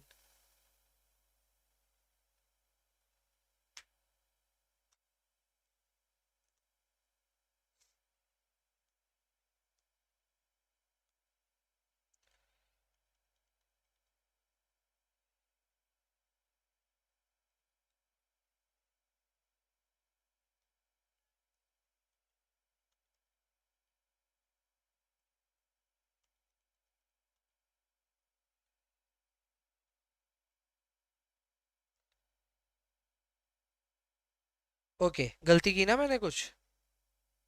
Okay okay okay, ये वाली जो वैल्यू है ये 20 इंटू 0.48 होगी, करेक्ट। चलो माई मिस्टेक, मैंने 8 से मल्टीप्लाई कर दिया, ये वाली वैल्यू देख ली थी गलती से। ठीक है, दिस विल बी 8, ये वैल्यू बदलेगी फिर।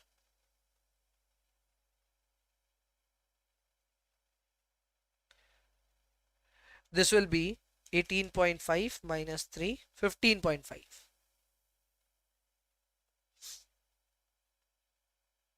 Perfect. X I minus X mean करना है, इसके लिए क्या करना होगा, ये है मेरा एक्स आई और मेरा एक्स मीन है 17, सो 30 minus 17 is 13, 20 minus 17 is 7, and final one will be 0 minus 17 will be -17। Clear, 13, 3 minus 17। इसी तरह Q का करना है, -10 minus 15.5 is -25.5, 20 minus 15.5 is 4.5 I believe, and आखिर वाला 35 minus 15.5 19.5 आना चाहिए। परफेक्ट। अब ध्यान दीजिएगा, जो आपका Q I minus Q mean आया उसको स्क्वायर भी करना है और प्रोबेबिलिटी से भी मल्टीप्लाई करना है। सो 25.5 का स्क्वायर 650.25, इसका प्रोबेबिलिटी से मल्टीप्लीकेशन 0.3 करके, सो this will B 195.08, round of किया है। नेक्स्ट अप इज 4.5 का स्क्वायर 20.25 इंटू 0.4 इज 8.10। फाइनली 19.5 का square 380.25 into 0.3, this will B 114.05 0.08 again, चलो इसको राउंड ऑफ 7 कर देते हैं, ऊपर वाले को ऊपर की तरफ राउंड ऑफ किया, इसको नीचे कर दिया. So what are we getting here? We are getting variance of the market here. Variance of the market. What is variance of the market? 195.08 plus 8.1 plus 114.07. So variance of the market is 317.25. ये variance of the market is nothing but sigma m square, correct? या फिर q square बोल सकते हो आप इसको, क्योंकि यहां पे हम इसको नोटेशन q से दे रहे हैं. सो सिग्मा q का स्क्वायर. अब हमें क्या करना है? हमें xi माइनस एक्स मीन की इंफॉर्मेशन लेनी है, हमें qi माइनस क्यू मीन की इंफॉर्मेशन लेनी है और प्रोबेबिलिटी से मल्टीप्लाई करना है. सो 13 इंटू 25.5, लेकिन ये माइनस में है, रिजल्ट आएगा minus 331.5 into 0.3 minus 99.45. Next is 3 into 4.5 into 0.4, 5.40.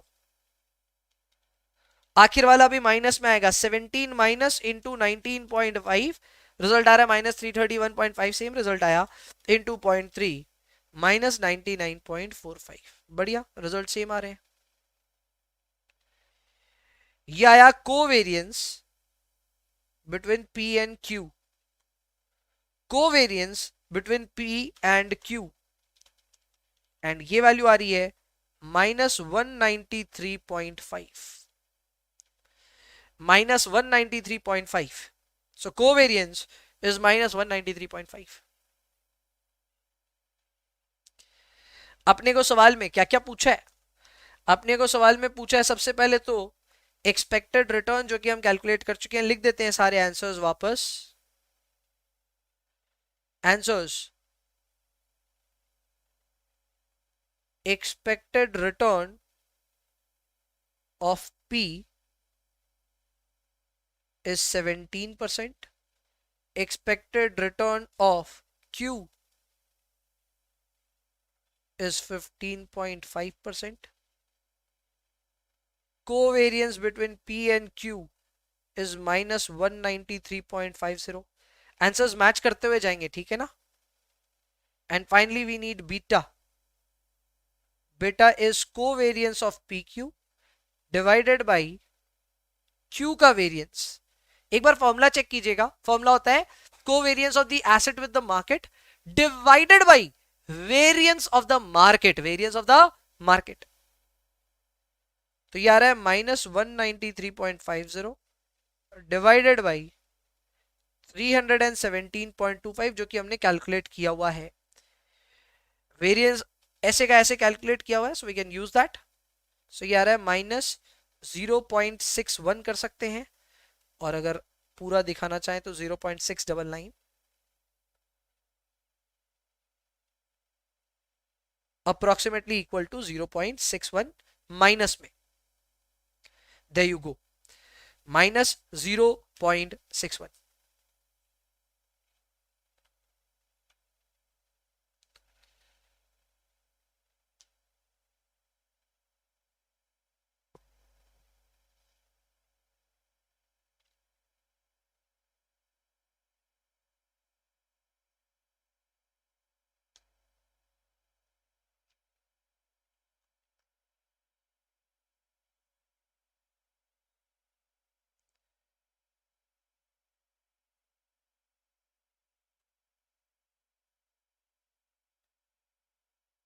Question number 4 is done. मैंने जैसे कहा 3 करेंगे अब हम next. 3 will be the last question for the day and question number 5 will go as your homework. So question number 3 की शुरुआत करते हैं. देख लेता हूं मैं, स्पेस बहुत चाहिए उसके लिए, लंबाई में कम से कम, क्योंकि 10 डेटा सेट है, हो जाएगा इतने में. आइए जी, लिखिए solution to illustration number 3. Solution to illustration number 3. सवाल पढ़ लेते हैं पहले.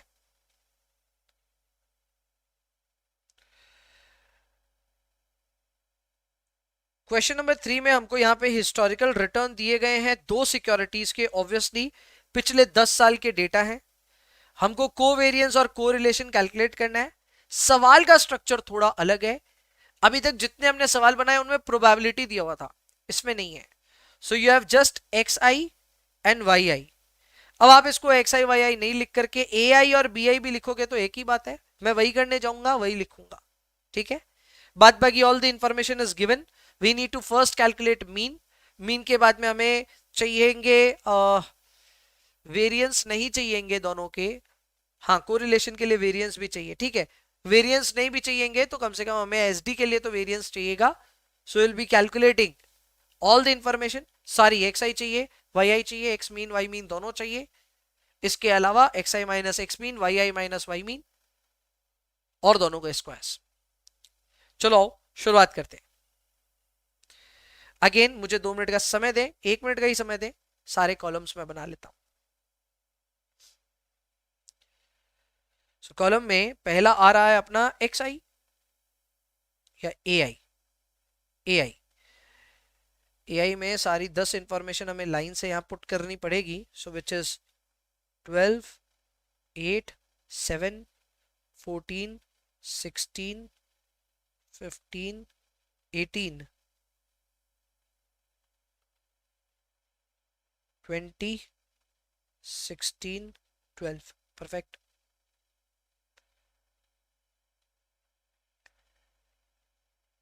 Then we need another column which is bi. Then need we column ai minus a mean, bi minus b mean,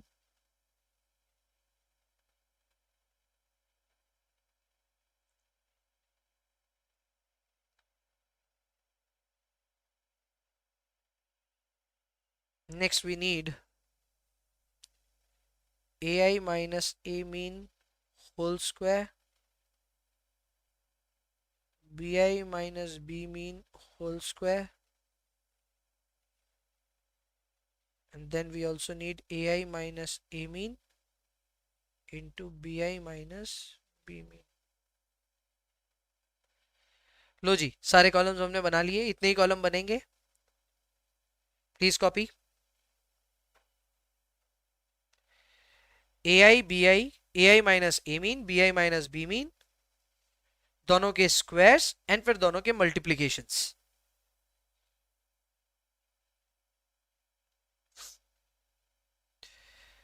B I की भी वैल्यू लिख लेता हूं, 20, 22, 24, 18, 15, 20, 24, 25, 24, final one is 18।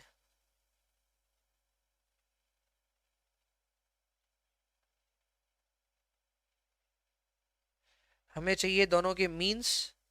So A mean and B mean required.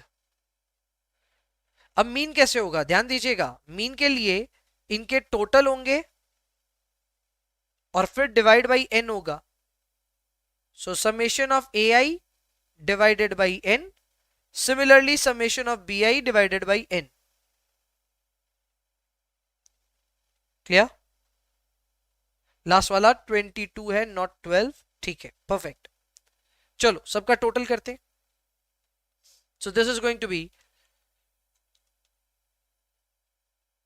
12 plus 8 plus 7 plus 14 plus 16 plus 15 plus 18 plus 20 plus 16 plus 22, 148 आया। 148 divided by 10, 14.8। काश अच्छे number आते, but ठीक है, अब जो आ रहे हैं आ रहे हैं। 14.8 आपको ठीक ठाक दिखे, इसके लिए पेन अलग किया है, बट इतना अच्छे से दिख नहीं रहा है। सो दिस इज 14.8। ओके, ऐसे ही हमें b का मीन चाहिए। 20 plus 22 plus 24 plus 18 plus 15 plus 20 plus 24 plus 25 plus 24 plus 18 divided by 10। This is 210 divided by 10, 21।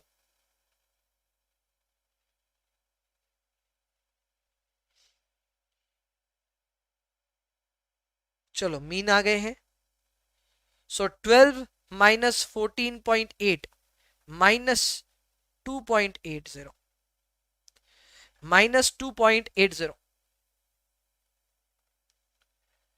8 minus 14.8 minus 6.80 7 minus 14.8 minus 7.80 minus 0.80 16 minus 14.8 is 1.2 0.20 3.20 5.20 1.20 7.20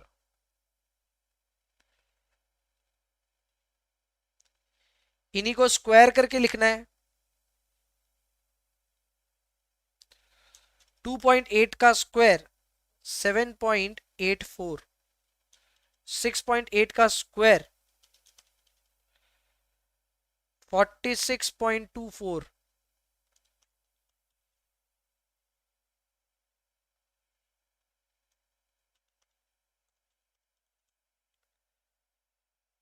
0.64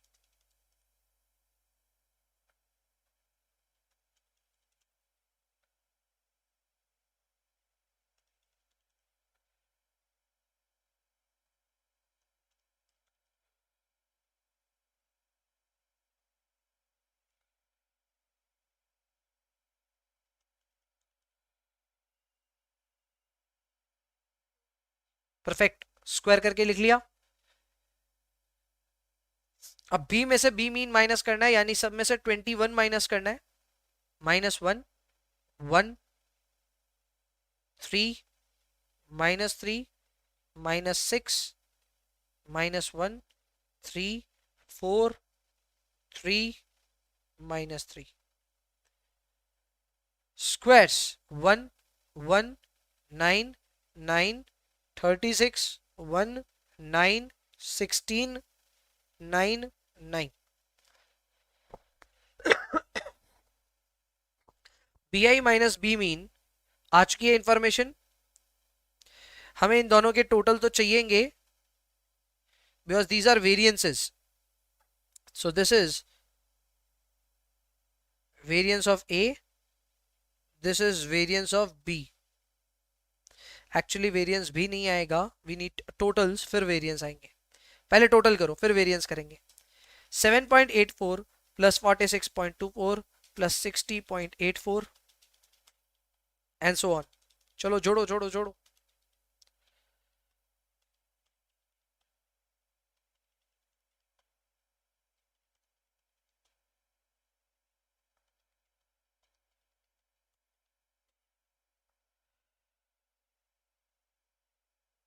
207.60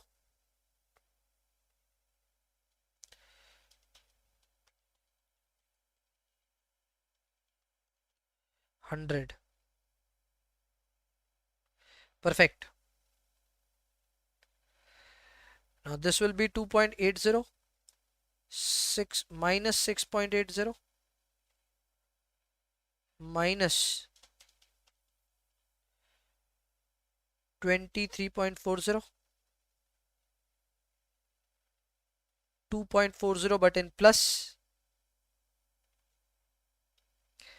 minus 7.20 minus 0.20 9.60 20.80 3.60 minus 21.60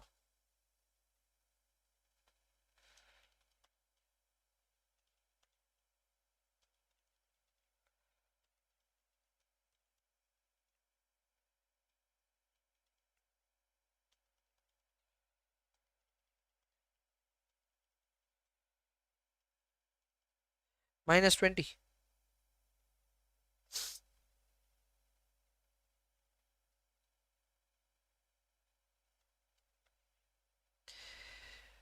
ये तीनों की इंफॉर्मेशन आ गई हमारे पास में काम यहां कंप्लीट नहीं होता है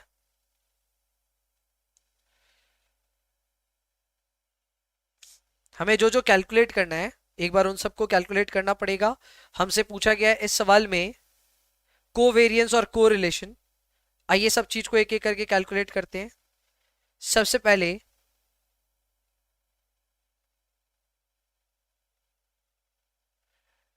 variance of A is equal to summation of ai minus A mean whole square divided by n। सो इसका रिजल्ट आया था 207.60 divided by 10, 20.76। Also S D of A जिसे हम लिख रहे हैं sigma A, this will be under root of 20.76, this will be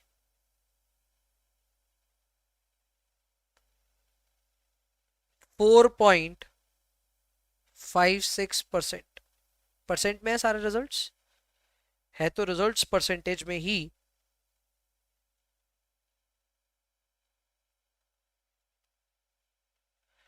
four 4.56%।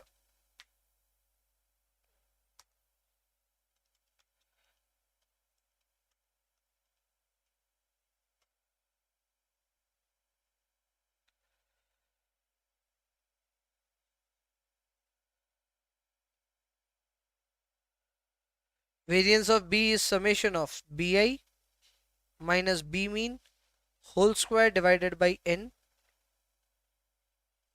100 by 10, 10,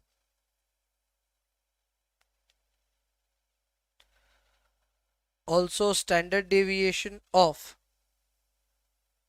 B, sigma B will be under root of 10, 3.16%, 3.16%।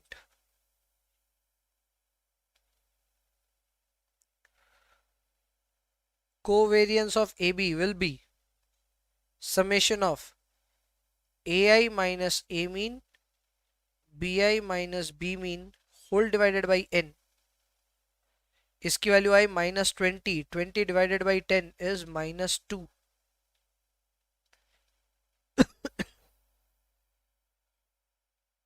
and correlationship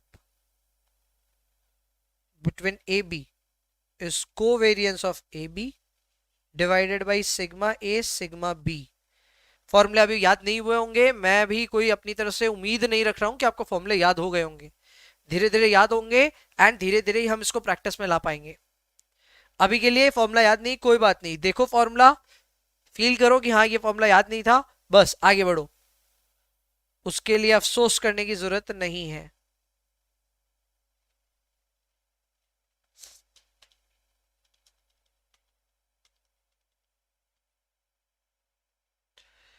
minus में है, minus मत भूलिएगा।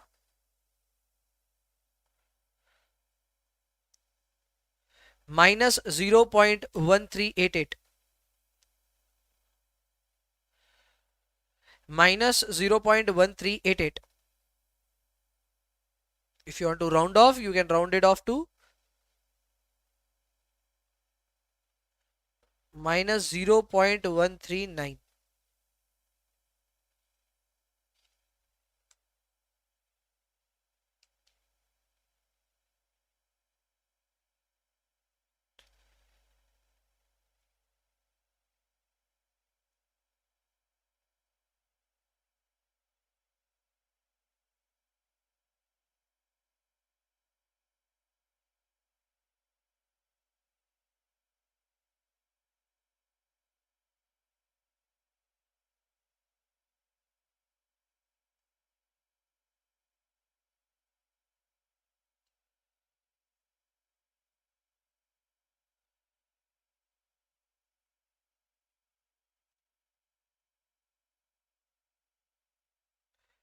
Okay, so that was it for the class and also for this sum। आपका homework रहेगा question number 5 with a trick. एक हल्का सा trick है उधर। होमवर्क ये रहेगा कि क्वेश्चन नंबर 5 में आपको n-1 यूज करना पड़ेगा rather देन n। कहा भैया? अभी फॉर्मूला आपने देखा ना, वेरिएंस का जो फॉर्मूला होता है उसमें आप डिवाइड बाई n करते हो, उसके जगह n-1 करना। सवाल में आपको मीन और एसडी दो ही चीज निकालनी है, तो बस वेरिएंस और एसडी की कैलकुलेशन करते वक्त डिवाइड बाई n-1 जरूर से कर लेना। बस ये करने से आपका एसडी और वेरिएंस का रिजल्ट एकदम बराबर आएगा, कोई दिक्कत नहीं आएगी। मीन में n-1 मत करना, सिर्फ एसडी और वेरिएंस के टाइम पे ही करना। क्लियर है? बस इतना सा ख्याल रखिए। Question number 5 next day discuss करेंगे, आते ही क्लास में सबसे पहले होमवर्क डिस्कस कर लेंगे and then we will proceed on to more practice, more questions on portfolio management. I hope आपको ये पहली क्लास पोर्टफोलियो की बहुत बढ़िया लगी होगी। हमने एक बेसिक आज की क्लास में सेट की है जिसमें हम लोगों ने स्टैटिस्टिक्स के कई सारे बेसिक सीखे हैं। हमने मीन, वेरिएंस, एसडी, कोवेरिएंस, कोरिलेशनशिप, सब कुछ के बारे में थोड़ा थोड़ा सीखा है। अभी बहुत सारी प्रैक्टिस करके अपने स्टैटिस्टिक्स को हम दुरुस्त करेंगे एंड जितने क्वेश्चंस आप यहां पे देख रहे हो ऑब्वियसली सीएमए इंस्टीट्यूट की मैट के क्वेश्चंस भी हैं, at the same time exam में ये सब भी आते हैं। सो अगर आप ये सोचो कि सर पोर्टफोलियो की शुरुआत नहीं हुई, ऐसा एकदम भी नहीं है। पोर्टफोलियो हैज स्टार्टेड, एकदम रॉकिंग स्टार्ट भी हो गया है and all the questions that we have done today are exam relevant as well. तो इन सारे क्वेश्चंस को अगर आप रीडू करना चाहें तो जरूर से करें, टाइम ऑब्वियसली परमिट करे तो। इसके अलावा होमवर्क क्वेश्चन नंबर 5 जरूर से बना के आए। मिलेंगे नेक्स्ट क्लास में, तब तक के लिए bye bye, take care, enjoy yourselves please and please पढ़ाई करते रहिए। See you all, bye bye. कोई भी अगर आपकी क्वेरी है तो आप अभी चैट में डाल सकते हैं या फिर मेरे से बात भी कर सकते हैं डायरेक्टली। बाद बाकी रिकॉर्डेड वाले स्टूडेंट्स के लिए ये क्लास यहीं तक। चलो सी यू, बाय।